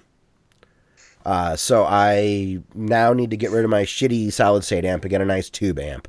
And with Amazon gift cards and selling my PS4 or PSVR, I will have enough to get the nice little practice tube amp that I want, which is cool. Night Fox says, I need to sell off my airsoft stuff. Yeah, that's a good example of something like, I got it, I had fun, there's a good aftermarket. I thought I screwed up with PSVR because right before the holidays, Sony flooded the market with it. It was easy to get, and the price plummeted. Luckily, it went back up. Also, more games: Ninja Gaiden, Shovel Knight, DuckTales, Ori and the Blind Forest, Maniac Mansion, Owlboy, Batman, R-Type, Outlast for the sake of Dustin, Doom, Doom and the new Doom are both excellent. So I'm excited that there's a great market for PlayStation VRs, and I'm going to get my guitar amp. I ended up. You ever make a mistake and it works out okay? Mm-hmm. I bought the wrong potentiometers to change the tone on the guitar, and so they didn't fit the caps that came off my guitar. I bought my volume knob and the tone potentiometers in separate transactions, so I didn't realize that they weren't the same. So now I have these. If you're familiar with guitars, I have a Stratocaster, and the knobs were for a Strat. But I ended up putting Telecaster pots in my guitar, so I put chrome knobs on the tone. It looks awesome. Cool. It looks a little hipsterish, but whatever. It worked out that way. I could either leave the pots alone, and I'm new at soldering, so the fact I got it and it sounds good, I don't want to mess with that, and changing the knobs was the easy way to go. So I went with that, and then I did see Star Wars The Last Jedi. I feel like I'm the only person on the internet that liked it. All right. Despite the ill-timed comedy, which our recent listeners would know that drives me nuts, I still liked the movie. I didn't have any complaints with it. I had a lot of fun watching it. I don't know if it was my expectations were low. I kind of liked what they did with the story. Not all of it. I agree with people complaining about pacing issues. There was this point where I would have liked it to stop, but I don't know. I don't see why people are so upset. This feels... Isn't it lower rated from an audience standpoint than the prequels? Mm-hmm. That's crazy. And why is there... I'm embarrassed to admit this, but I haven't seen it yet. I won't say there. I will say this. I think I liked it because it definitely had some things that I wasn't expecting. Cool. And that felt good, I guess. I don't know. They didn't blow up another Death Star for like the fourth time. Not another Death Star. The word is uttered though. Oh gosh. Dead Space, Mario Kart, Ninja Turtles arcade game. Yes, Ninja Turtles 2, the arcade game, is the one I would pick. I know that everyone loves the real arcade game better. Six says, my brain hurts. Forgive me, video games I didn't mention. I have to stop thinking so hard. Oh, Night Fox says Slender. Going back to your criteria earlier, Josh, when you were mentioning important games, Slender really caught. Like the Slender Man, that zeitgeist, it was part of the first big internet scary lore thing. And yes. I think that's worth considering. I could see that. I could see it being thrown into it. I mean, if your criteria is importance, and if you're that age where if I was 13 with Slenderman and Marble Hornet stuff going on, I would have, oh my gosh, I would have been so scared. And we would have marathoned them all through. We would have played the games at sleepovers and would have tried to watch all the YouTube videos, scare ourselves. And then, I've never done this before, but I got lucky and I'm glad that I did. I bought Blade Runner for $20 digitally because it was available on Vudu. Nice. But if I'm going to spend $20, I wish I would have just spent $26 and gotten the 4K Blu-ray. Mm-hmm. But I wanted to watch it right now. Yeah. And that's a win. I may still end up buying the 4K Blu-ray. All right. It was great. Have you seen Blade Runner 2049? Like, I liked this movie so much it made me appreciate the original a little more. Oh, wow. And not that it answered questions or anything. Like, it made me appreciate it a little more. And what blew me away was it didn't feel like it was. This is going to sound bad to you, Dustin, but it felt paced like a Blade Runner movie is supposed to be.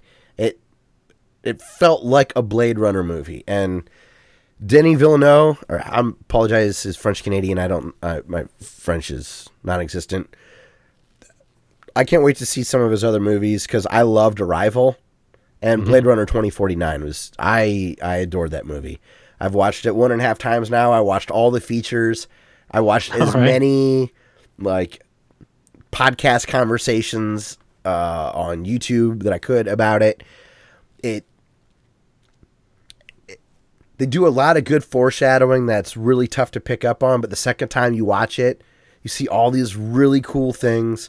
The first time watching it, the cinematography is really awesome. It's kind of like in the first Alien, how you could free frame almost any second of that movie, and it could make a great desktop background. Cool. That's how this movie is. I thought Ryan Gosling played the part correctly. It seemed to make sense. I don't know. I was not expecting to enjoy it so much, and it was 2 hours and 43 minutes or something like that. It's a long movie. Mm-hmm. Gladly watched it again. It's really, really cool, Dustin. I can't wait for you to watch it. All right. I should give you my Voodoo login. Just to, man, and I'm shocked. I was now, just Scott. I really enjoyed the original Blade Runner. Am I going to like this just as much? I would be surprised if you didn't. I really, really would. Okay. So, Chris Stuckman, just to go back to what DB was asking, he really liked the first one, and the second one was his favorite movie of 2017. Wow. Okay. Yeah, I was surprised. I didn't expect. I thought I would like it. I expected to like it. I didn't expect to love the movie. I see why it got all the hype when it first was released, and I see why Chris Tuckman would give it an A+. Man, and the visuals, it just looks so good. And there's just so much detail put into the movie. I love the way they used color. There's more color in it. It's not all yellow and black. Yeah. But it feels yellow and black still. I don't know. I really, really loved the movie. I don't know how to. I want to talk about it. I want to spoiler cast it. I want to talk about plot points. The really cool stuff. I'll see if I can't watch it this week, and then maybe Dustin, if you can get to it, we can have a discussion next week. Yeah. Or down the road, because I'll rewatch it. Yep. I think it'd be a fun little side thing. Is it in stores yet? I believe it is now. Okay, I might just go pick it up. Yeah. Zarek says, no, I haven't seen the movies lately. Or those movies, so. Well, on demand, it'll eventually come out and whatnot. Mm-hmm. Man, it was awesome. He says, by the way, let's not forget the greatest video game of all time. And Dustin Child will agree with this. Minecraft. Don't ban him. Don't ban him, Dustin. He's just joking. Oh, Terraria? Rob Anderson would put that up there. So, yeah, that's what I was up to. So, Dustin, what have you been playing, man? You got a lot here. Like half my collection. Do you guys want to pick a few selections from these, or you want me to go through all of them? Rip through them, man. All right. Played some more Wind Waker. That game is still not easy to play. I'm through. I just beat the Deku Tree. I definitely would have done that. Is that the first dungeon? It's the second one. Okay. So I've gotten that far into it. I haven't gone back to it recently. But yeah, it's still really hard to play. GameCube control schemes sucked. Yeah. I'm playing Super Castlevania 4 on a regular basis because I want to beat that. I have a list of 6 games that I'm trying to finish that I started with the start on the channel. Oh, yeah. And we've had an unfinished Max Payne walkthrough on the channel for like 7 years. Yeah, or something like that. It's been a really long time. Like 2012 was when you stopped with those. So I'm trying to get around to finishing stuff, but hey, DB, we haven't finished our worst console list. Don't feel bad.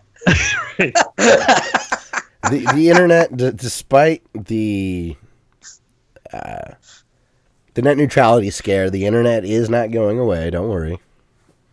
We've got time, I think. We do. Plus, as it should, it will be legislated at a level not chairman that were appointed. It'll be net neutrality should be where in the U.S. If we need those kind of rules, it should be in a situation where representatives are voting for them. Like, not 5 people sitting on the FCC that get to decide. We, as voters, should... It's too important. So don't worry, guys. The United States is not going to kill the internet, and it's not dead yet. We might, but I don't think that's going to happen. I think the machines will kill us before we kill the internet. Between, Alexa and Echo and the robots that they're making that can run and shoot guns. And our government's so slow at getting... We'll be good. Yeah.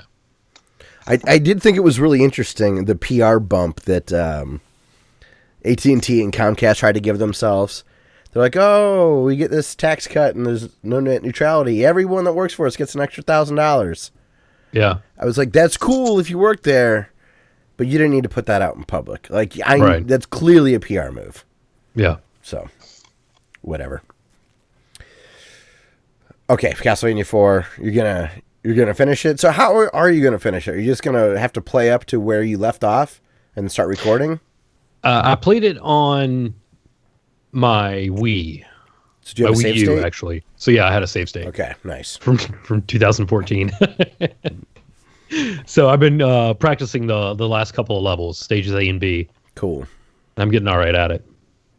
But that game, sometimes it'll just kind of screw you out of nowhere. Really? Yeah. Don't get me wrong, Super Castlevania 4 is awesome. Like, it is a 10 out of 10 game, but sometimes you're like, damn it, Simon, what the hell? Get used to saying that. All right. So yeah, look forward to seeing Super Castlevania 4 streamed in its entirety. Not at the end of it, anyway. I also... Okay, so... Dude, your voice is going to even sound different. You're going to sound young. Like, that's enough time. Your voice will have aged, I bet. Yeah. Noticeable difference. I'll sound like a crotchety old man. That's fine. I've been a crotchety old man for like 10 years. It's what it is. Not long ago, I said something about my CDX acting up. Mm-hmm. All it was I just hit the lens with a Q-tip with some rubbing alcohol on it. Nice. Yeah, it's good to go. So I started playing some Popful Mail. I've always heard about this game, but I've heard it discussed like in passing. I've never played it. I'm not very familiar with it. Mm-hmm. It's 75% cool. As expensive as it is now, I want to say like this is the holy grail of video games. Everyone should buy it. Not so much. It's made by Falcom, the guys who made Ease.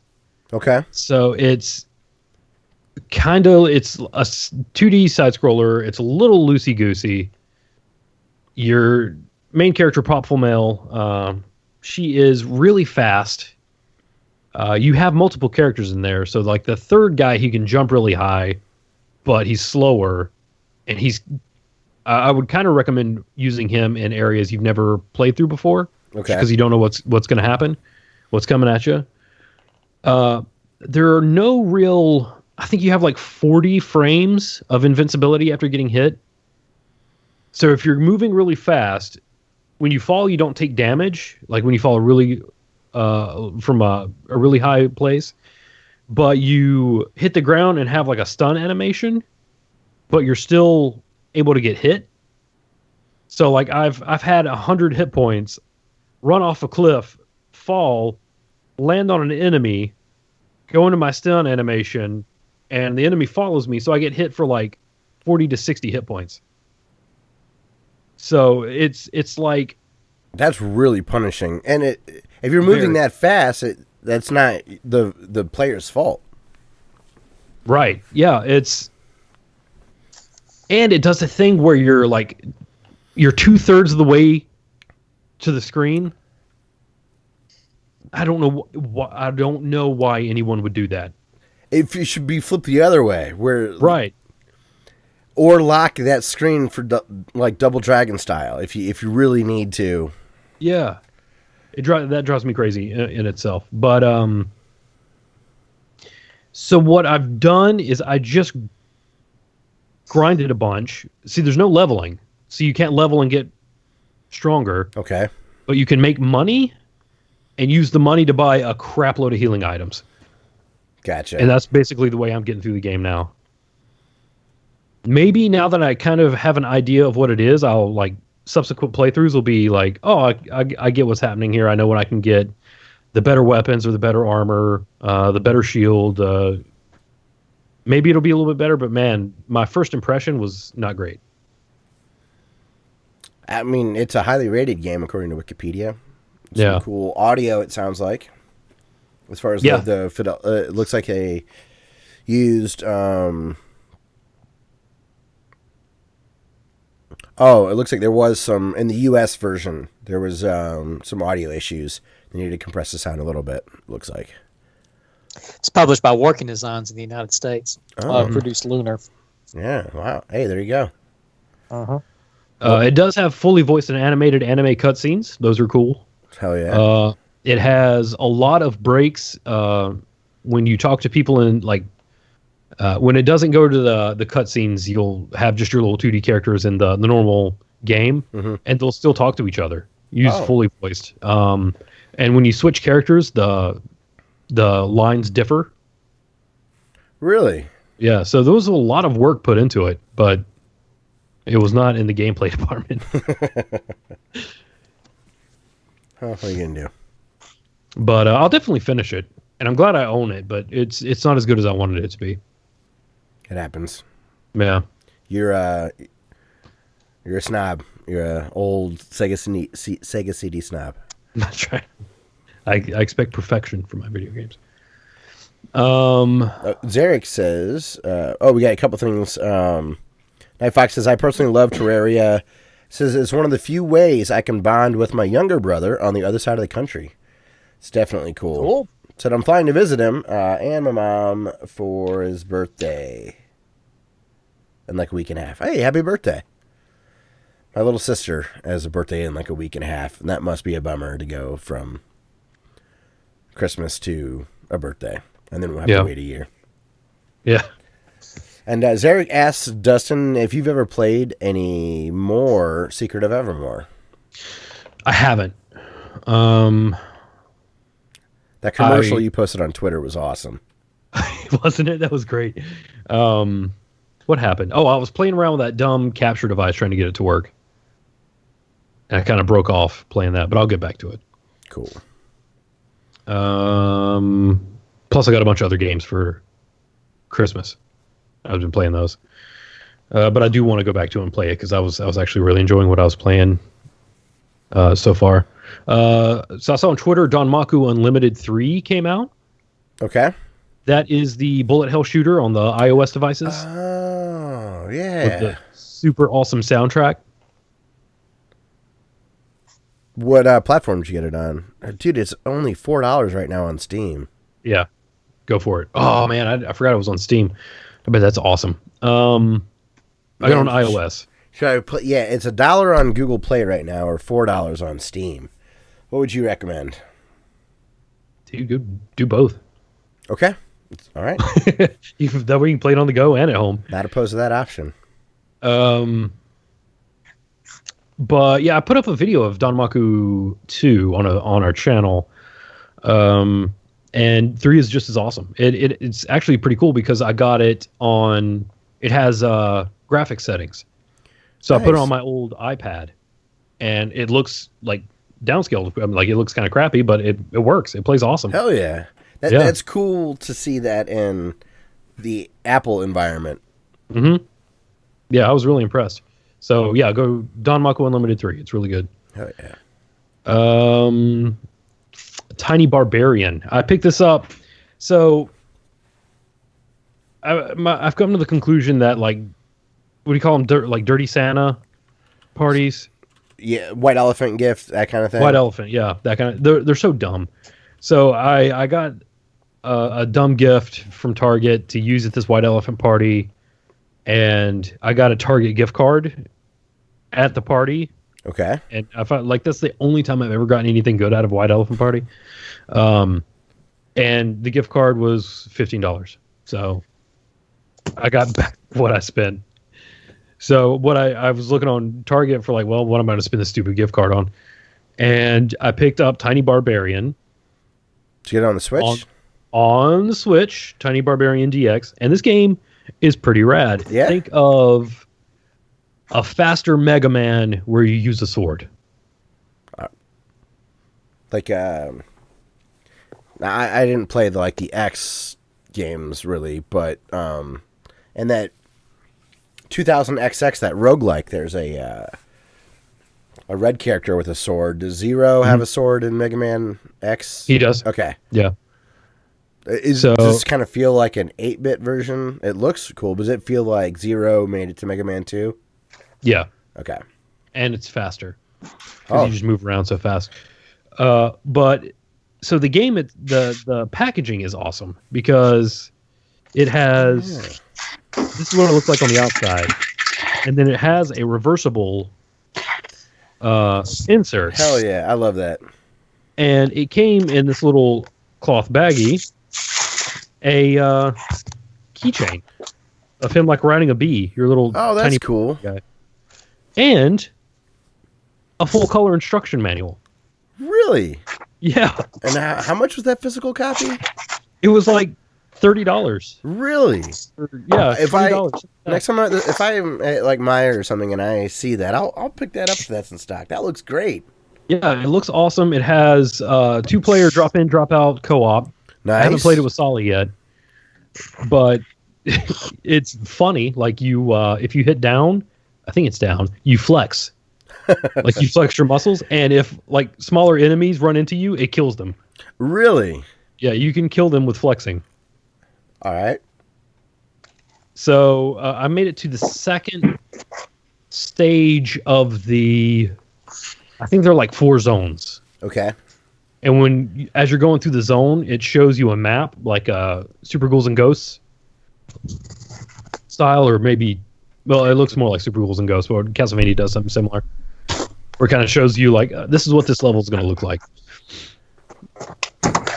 Like Fox says, do you even lift, bro? Right. That would be funny if a little speech bubble would pop up. Yeah. Yeah, that'd be rad. But yeah, I totally recommend it so far. I saw I forget the channel. I need to find out who they are and throw them in the YouTube channel of the week. But I watched them, and they give it a 5 out of 5. So they were really stoked on it. That's impressive. Yeah. The Switch, man. See, this also looks like I want to get Wonder Boy as well, because it's got a cool physical copy, and I love the look of that game. And I liked Adventure Island, but I never really played a true Wonder Boy game. Same. Yeah, I need to pick that up. Speaking of which, one thing I'm looking forward to picking up is the Gunvolt Azure. Yeah, Mighty Gunvolt Burst with Azure Strike in it. Yes, both those games physical copy on the Switch. Oh yeah, because there is like a straight Azure Strike game by itself, I believe, right? On the Switch, and then they got that crossover. You would really, man. This is a really, really awesome year for games. You will like Mighty Gunvolt Burst a lot. Hell yeah. I picked up I Am Setsuna. I got that. That was under the Christmas tree. Okay. And that was a actual physical copy. Have you dabbled into that at all? I have. I played probably 6 to 10 hours of it. Oh, wow. Yeah. It is. I see a lot of inspiration from Chrono Trigger, but it's definitely not. It's definitely not 1-to-1. Just the cadence of the battle is so much different. Okay. As you fight, you earn basically like power levels, and you can get up to 3 of them.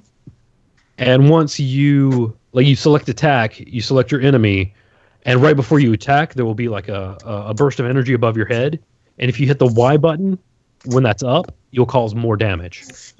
It's kind of like the active reload in Gears of War in a way. Yeah, there's definitely a real-time mechanic in there. That's sweet. I like that. But at the same time, there's also like X Strike and like all the like tech combinations that you can do. that I'm running into just now. But yeah, so far so good. I've been really enjoying it. Very cool. I'm really curious, I guess, to see how, like, your thoughts on that, since you have played and you have an appreciation for the Square games from the 90s, and that's what these are supposed to be. Yeah. Although there is one thing that I'm not sure if I'm going to be able to get over, and it's the dumbest thing in the world, but your characters don't have any feet. Like, their legs go down to an ankle, and then it just stops. Oh, there's legs, too. I pictured, like, the little... What are those Diplo guys, or the... Weebles? Right. Little wooden things. I can't think of the names of them. Yeah, I guess I'm just curious to see how... If it shows up in the show notes in the next 6 months, I'll know that you like it. Yeah. Because we'll be back to it. So, cool. We got a couple more. Yeah, I picked up Sonic Forces for Solly, and we've been playing it. And it is, of course, it's a perfectly fine Sonic game. Like, I played it for him because he will get to parts that are a little too hard for him, and I have fun playing it. Cool. Like, you build an avatar to use. Sirk says no feet. I'm out. You build an avatar to use, and that avatar, you pick a weapon for it, and like Solly picked a flamethrower. So, like, every once in a while, I'll hit if you hit the R2 button, you can just like. Josh has got to be done unwrapping that sometime. Right. It has like a grappling hook mechanic that you. It's called a Wispin, because it's a weapon built on the wisps from Sonic Colors. Oh, okay. I bought Sonic Colors on your recommendation and never. I played it a little bit on the Wii, but it was right after I'd played Generations, and those the side-scrolling levels sections were a little floatier in colors. They didn't have this snap that I'd gotten used to. Mm-hmm. It's kind of like how I didn't like Rocket League at first, because I just got done playing Batman Arkham Knight, and I just didn't like the way the controls were. Definitely cool.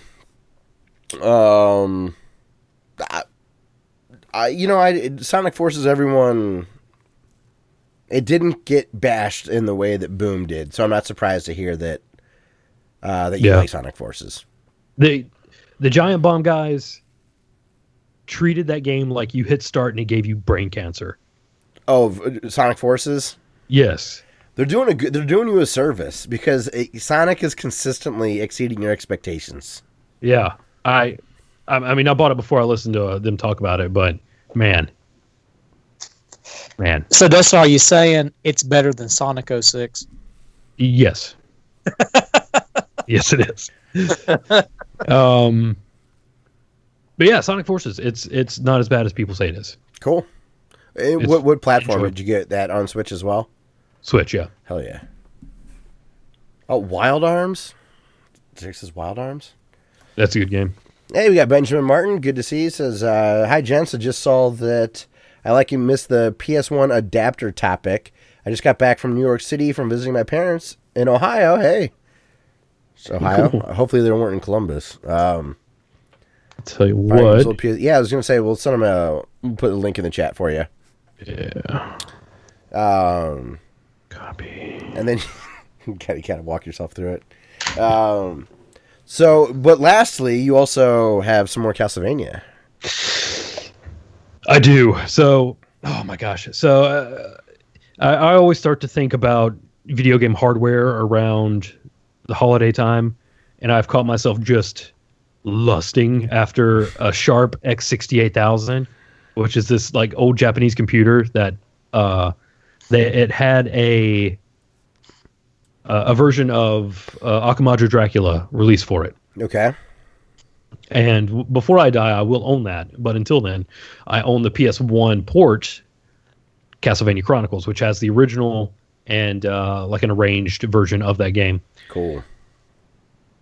And I played Chronicles before. Hey, Ben might not have been that mad at me. He says, I'm from outside of Columbus, for better or worse. Ben, I said fuck Columbus earlier. I'm from northern Ohio, like south of Toledo. We were talking about Ready Player One being, Wade being from Columbus in the movie, but was from Oklahoma. He's really from Oklahoma Yeah. City. Yeah, so that's how we got onto the Columbus topic. And then also the author is from Ashland, which, Josh, that makes sense why you would know that then, which is near Cleveland. So I was saying I was surprised that Ready Player One wasn't based out of Cleveland. Of course, he might like Cleveland. That's why he put the stacks in Columbus. Maybe. He says, oh, good. Yeah, it's just some fun-natured ribbing. He's got to be excited if he's into football at all. Michigan really embarrassed the Big Ten this year. It was pretty funny.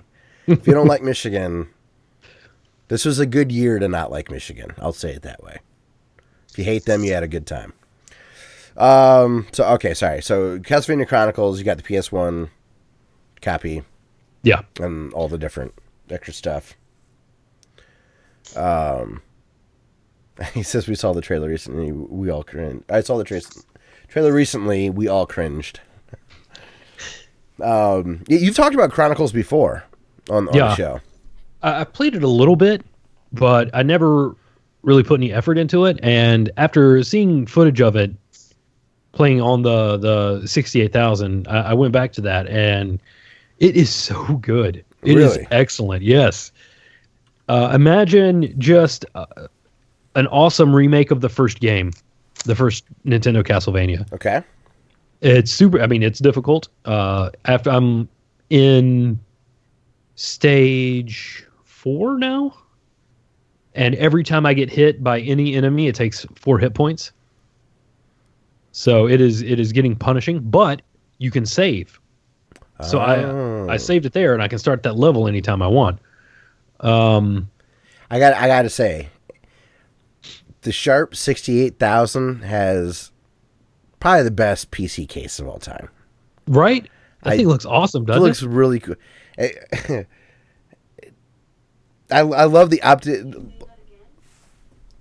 did you hear? Somehow I fired off this stupid robot. So, but it looks like they took the Apple way of making a laptop look thinner by rounding the corners to hide stuff. Mm-hmm. So they have this like missing chunk in the middle that makes it look like 2 bookshelves. Some of them looks like they have a handle. Yeah, it's a handle like you push down in the middle and it'll pop up. Oh, okay. And you can push it back down. There's some screenshots of Life Force or something like that, or Gradius or R-Type or one of those in the Google Images as well. It had a lot of games for it. I can totally see why you want this machine as a Castlevania box. Yes. Oh, goodness. Also, I was on eBay. Right now, there's a Super Graphics with both Dai Makamura and just another random shooter. Dai Makamura being Ghouls and Ghosts. Oh, okay. And it's like a almost arcade perfect port. And it's like $600 right now. I was thinking, like, man, I can make that work somehow. So turn around and just randomly pick something off the shelf behind you, and it'll happen. Or I could just spend money on it right now. And hoard. That's what you should really do. Like Child on the way, video games are more important. I mean, how is Simon going to live if he doesn't have Super Graphics in the house with him? See, when you put things that way, you'd be a bad dad to not get it. Right? It's like Maslow's hierarchy of needs. Super Graphics is top. Right? Why stop halfway through the journey? Silly, but it does look freaking awesome. I was not familiar with this system in any way. This is pretty cool, man. It's weird to see a PC play. Hearing you talk about a Castlevania type game or seeing screenshots for shooters, whenever I think of computers from, I don't know, this era, it looks like maybe the 386 era, something like that. Yeah, somewhere around there. I always think of those games playing very slowly if it was a platformer or something like that. I can never imagine a Castlevania being good on my IBM Aptiva, but seeing this, it's weird. It's hard to wrap my mind around. Now you can play an emulator, but to have something natively play it really well back then was just strange. I hope Lazy Game Reviews has a video on this. That's a good question. He's been around a long time. Made a lot of pieces. This is his era. If not, we can bug him on Twitter. Yeah. He'll be like, I know. I'm on. This is sweet, dude. Yeah, there are none on eBay right now. Not a single one. Forget any. It's sharp. What region would this have been in? Just Japan? Yeah, just Japan. Okay. I mean, it just looks like it could turn into a robot. The case. It's really cool.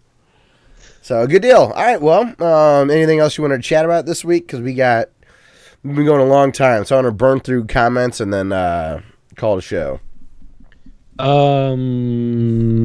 That's about it. I can tell you that GameSack did a video on the Sharp X68000. Oh, really? Okay. Awesome. Yeah. Cool. Yeah, that's it for me. So, worst case, there's at least sources out there. Awesome. Cool. Well, I will. I'll get to Dumez's comments, and then we got 2 from Tony, and then we'll call it a show. All right. So Dumez says AVGN has been putting out a new AVGN every week for quite a while now. For December, I figure. Have you all been keeping up with them? We haven't talked about him, but yes, he's been doing a good job. They've been nice, kind of bare bones, clean episodes, which I've appreciated. Sonic 2006 is actually not that long ago. His second one of that. So yes, I have. I like how he went back to his roots, going back to less of the over the top dramatics, just basic, just nerd rage, and giving his opinion about the game. Yes. And I do like that he flexes his abilities as an editor and a producer and a filmographer. Oh, I do too.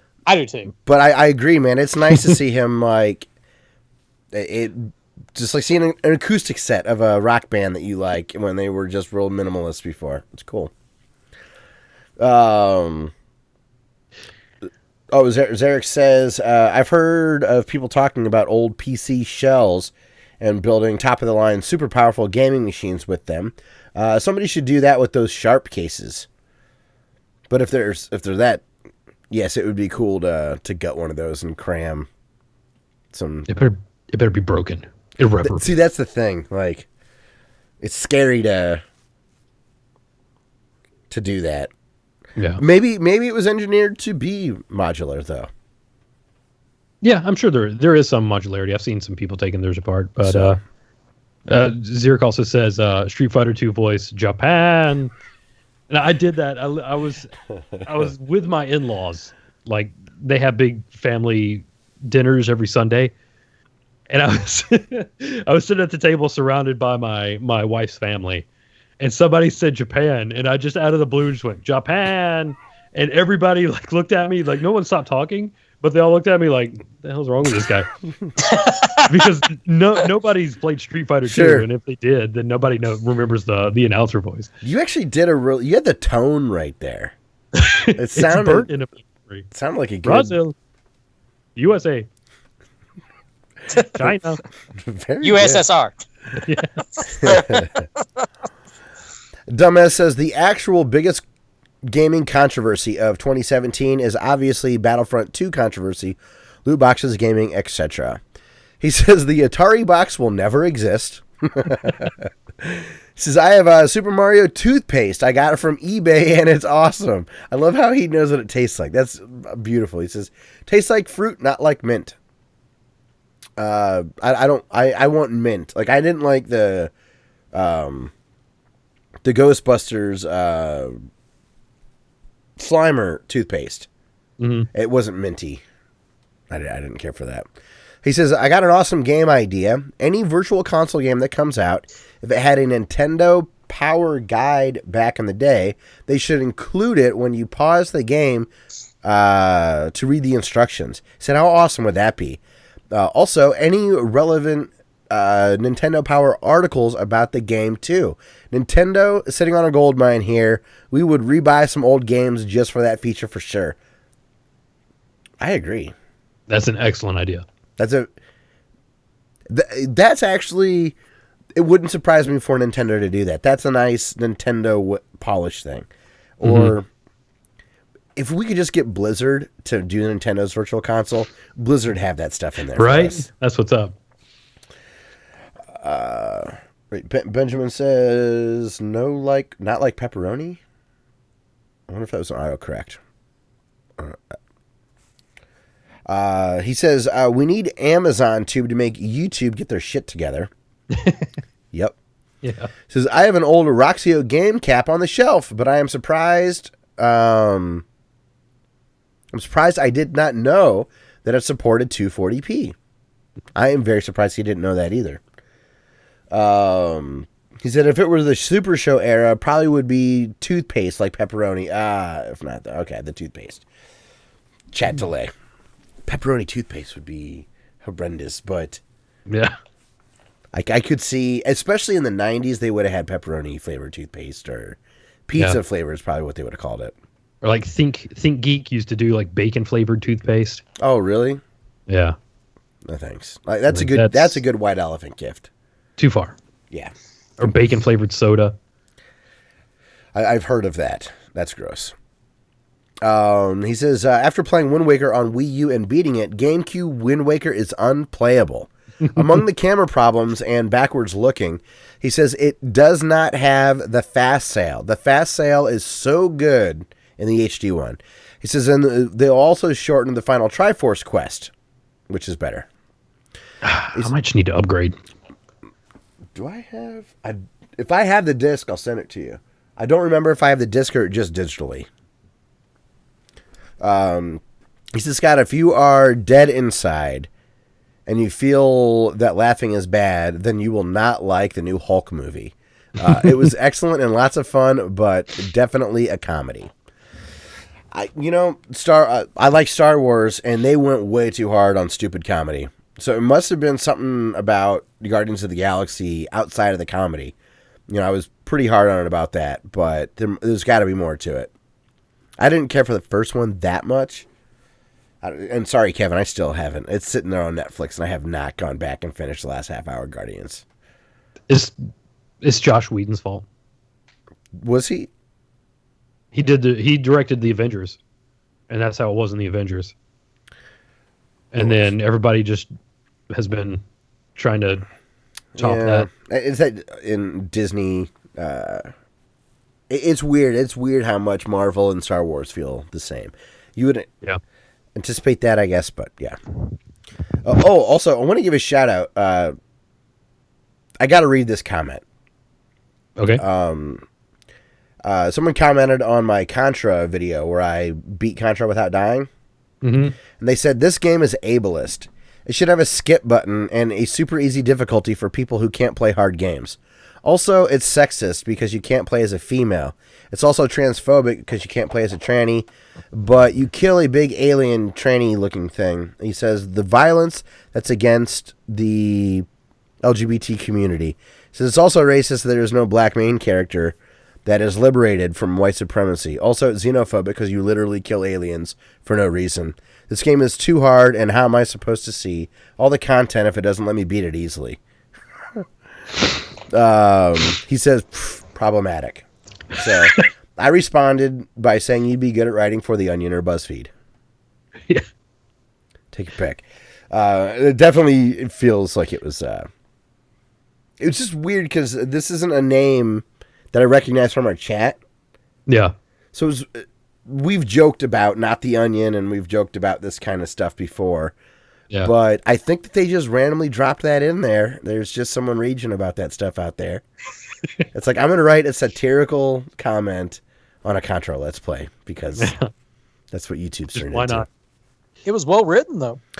It was. It was funny. I read that and was like, wow. Well, it's so out of left field that this would be left on that Contra video. Right. Maybe they'll start arguing on whether or not I sound like Justin Long or Hannah Montana, dude. There was a tablet review I did, and someone said I sounded like someone named Mitchell from Hannah Montana's show. And there was a little back and forth between Hannah Montana fans on whether that was a cool character or not. That's awesome. Like, why? So, all right. And then you want to get to Tony's comments, and then we'll call it a show.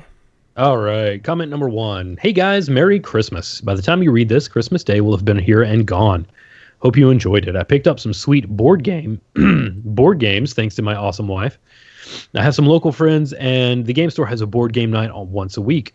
I've missed gaming like that, and I'm thankful they do it at the local store. Last night I went, we played the board game of Battlestar Galactica, and it took 4 hours and 15 minutes. It was amazing. That's a lot of time. That's a lot of time. But, I mean, if it's fun, I'm out. Josh, you and I play golf. That's 5 hours of fun. It can be. It can be agonizing, or it can be horrible. I've walked off a course from poor play before. My wife picked me up. Sorry, were you going to say something else? No. Okay. My wife picked up the game Blood Rage for Christmas. That sounds like a festive game. And I am super pumped to dive into that one. Yes, it's a board game. I love the esports team of people over 60. Thanks for sharing that. I think that is amazing. So what did Santa bring you guys this year? I'm glad you brought up being a casual Star Wars fan. I'm feeling the same way these days. I like Star Trek more. There, I said it. I think everybody knew that. Yeah. I still enjoy watching Star Wars, but it definitely does not spark my interest like it used to. It's more nostalgia for me than anything. I will keep watching, and we will see how the series goes over the next couple of years. And then he has a comment 2 as well.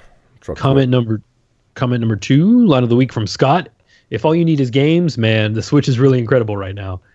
Agreed. Another great episode. I broke my comments into listening segments, but I realized I did not have anything to say in comment number 2. Oh well, later, guys. Awesome. So that's going to be it for the show this week. Before I do any sign-off stuff, Josh, any final thoughts? We kind of steamrolled you here at the end. No, I was sitting there trying to think of my debit card number the whole time. I still haven't thought of it. So. Just call the Just bank. think of me when I'm thinking about my debit card number. 2236. I might change it to that if I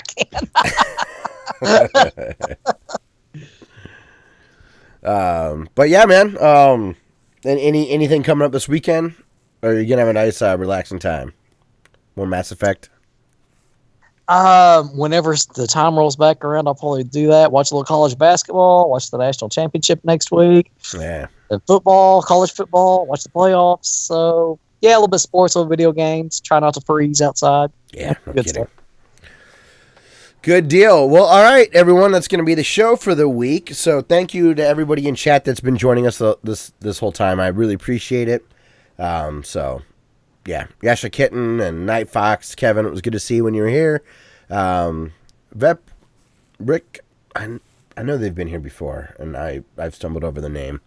Ben, good to see you again as well. And Zarek, of course, good friend of ours. Yeah, make sure to go subscribe to Zarek's channel. That's Zarek Gaming, Xearrik. He streams every day pretty much, so go hang out. His chat's really nice too. As far as social media stuff, you can find us on Twitter, Instagram, Facebook, YouTube, and SoundCloud. Our handle at all of those places is Classic Elite. That's Classic L337. If you just search for us, that's our username.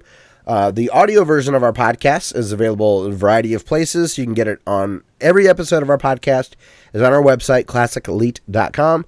But you can also find like the last 100 episodes on Apple Podcasts or iTunes, whatever they call it now. Google Play, Stitcher, Podbean, and SoundCloud. Also on SoundCloud, we reshare cool music that we hear that is mostly chiptune based, that kind of stuff. And also, I want to thank Ben Landis very much for letting us use his song Through the Forest off of the album Adventures in Pixels. It's a great album. Go get it. It's a pay what you want. And he was nice enough to let us use that song for quite a few years now. Mm-hmm. This week, Dustin, I'm going to play some Impulses again. All right. I've been speaking of Impulses as a singular person, and that was incorrect. Impulses is three people. Looks like they're in New Orleans. Trevor Stafford, David Anderson, and Andrew Coleman. So they just put out an album. It's $1. It's called Mind Game. I don't know which track I'm going to play yet, but almost everything that they've put on SoundCloud I have liked a lot. So I'm glad that I finally have an opportunity to give them some money. So I went and bought the album earlier before we started recording, and I would encourage everyone else to do so. Again, I'm not sure which one I'm going to play, but I know it's going to be awesome, and I will have the album linked so that you can go buy it from their Bandcamp page. Their Bandcamp is im-pulses.bandcamp.com. All right, Josh, any final words, my friend? Nope, that's about it. All right. Well, everyone, thanks a lot for listening to episode 260 of the Classic Elite Podcast, and we'll see you next week for episode 261. Boosh. All right. All right, cool. All right, everyone, I'm going to shut the stream down. Thanks again for joining, and we'll see you next week. Good night.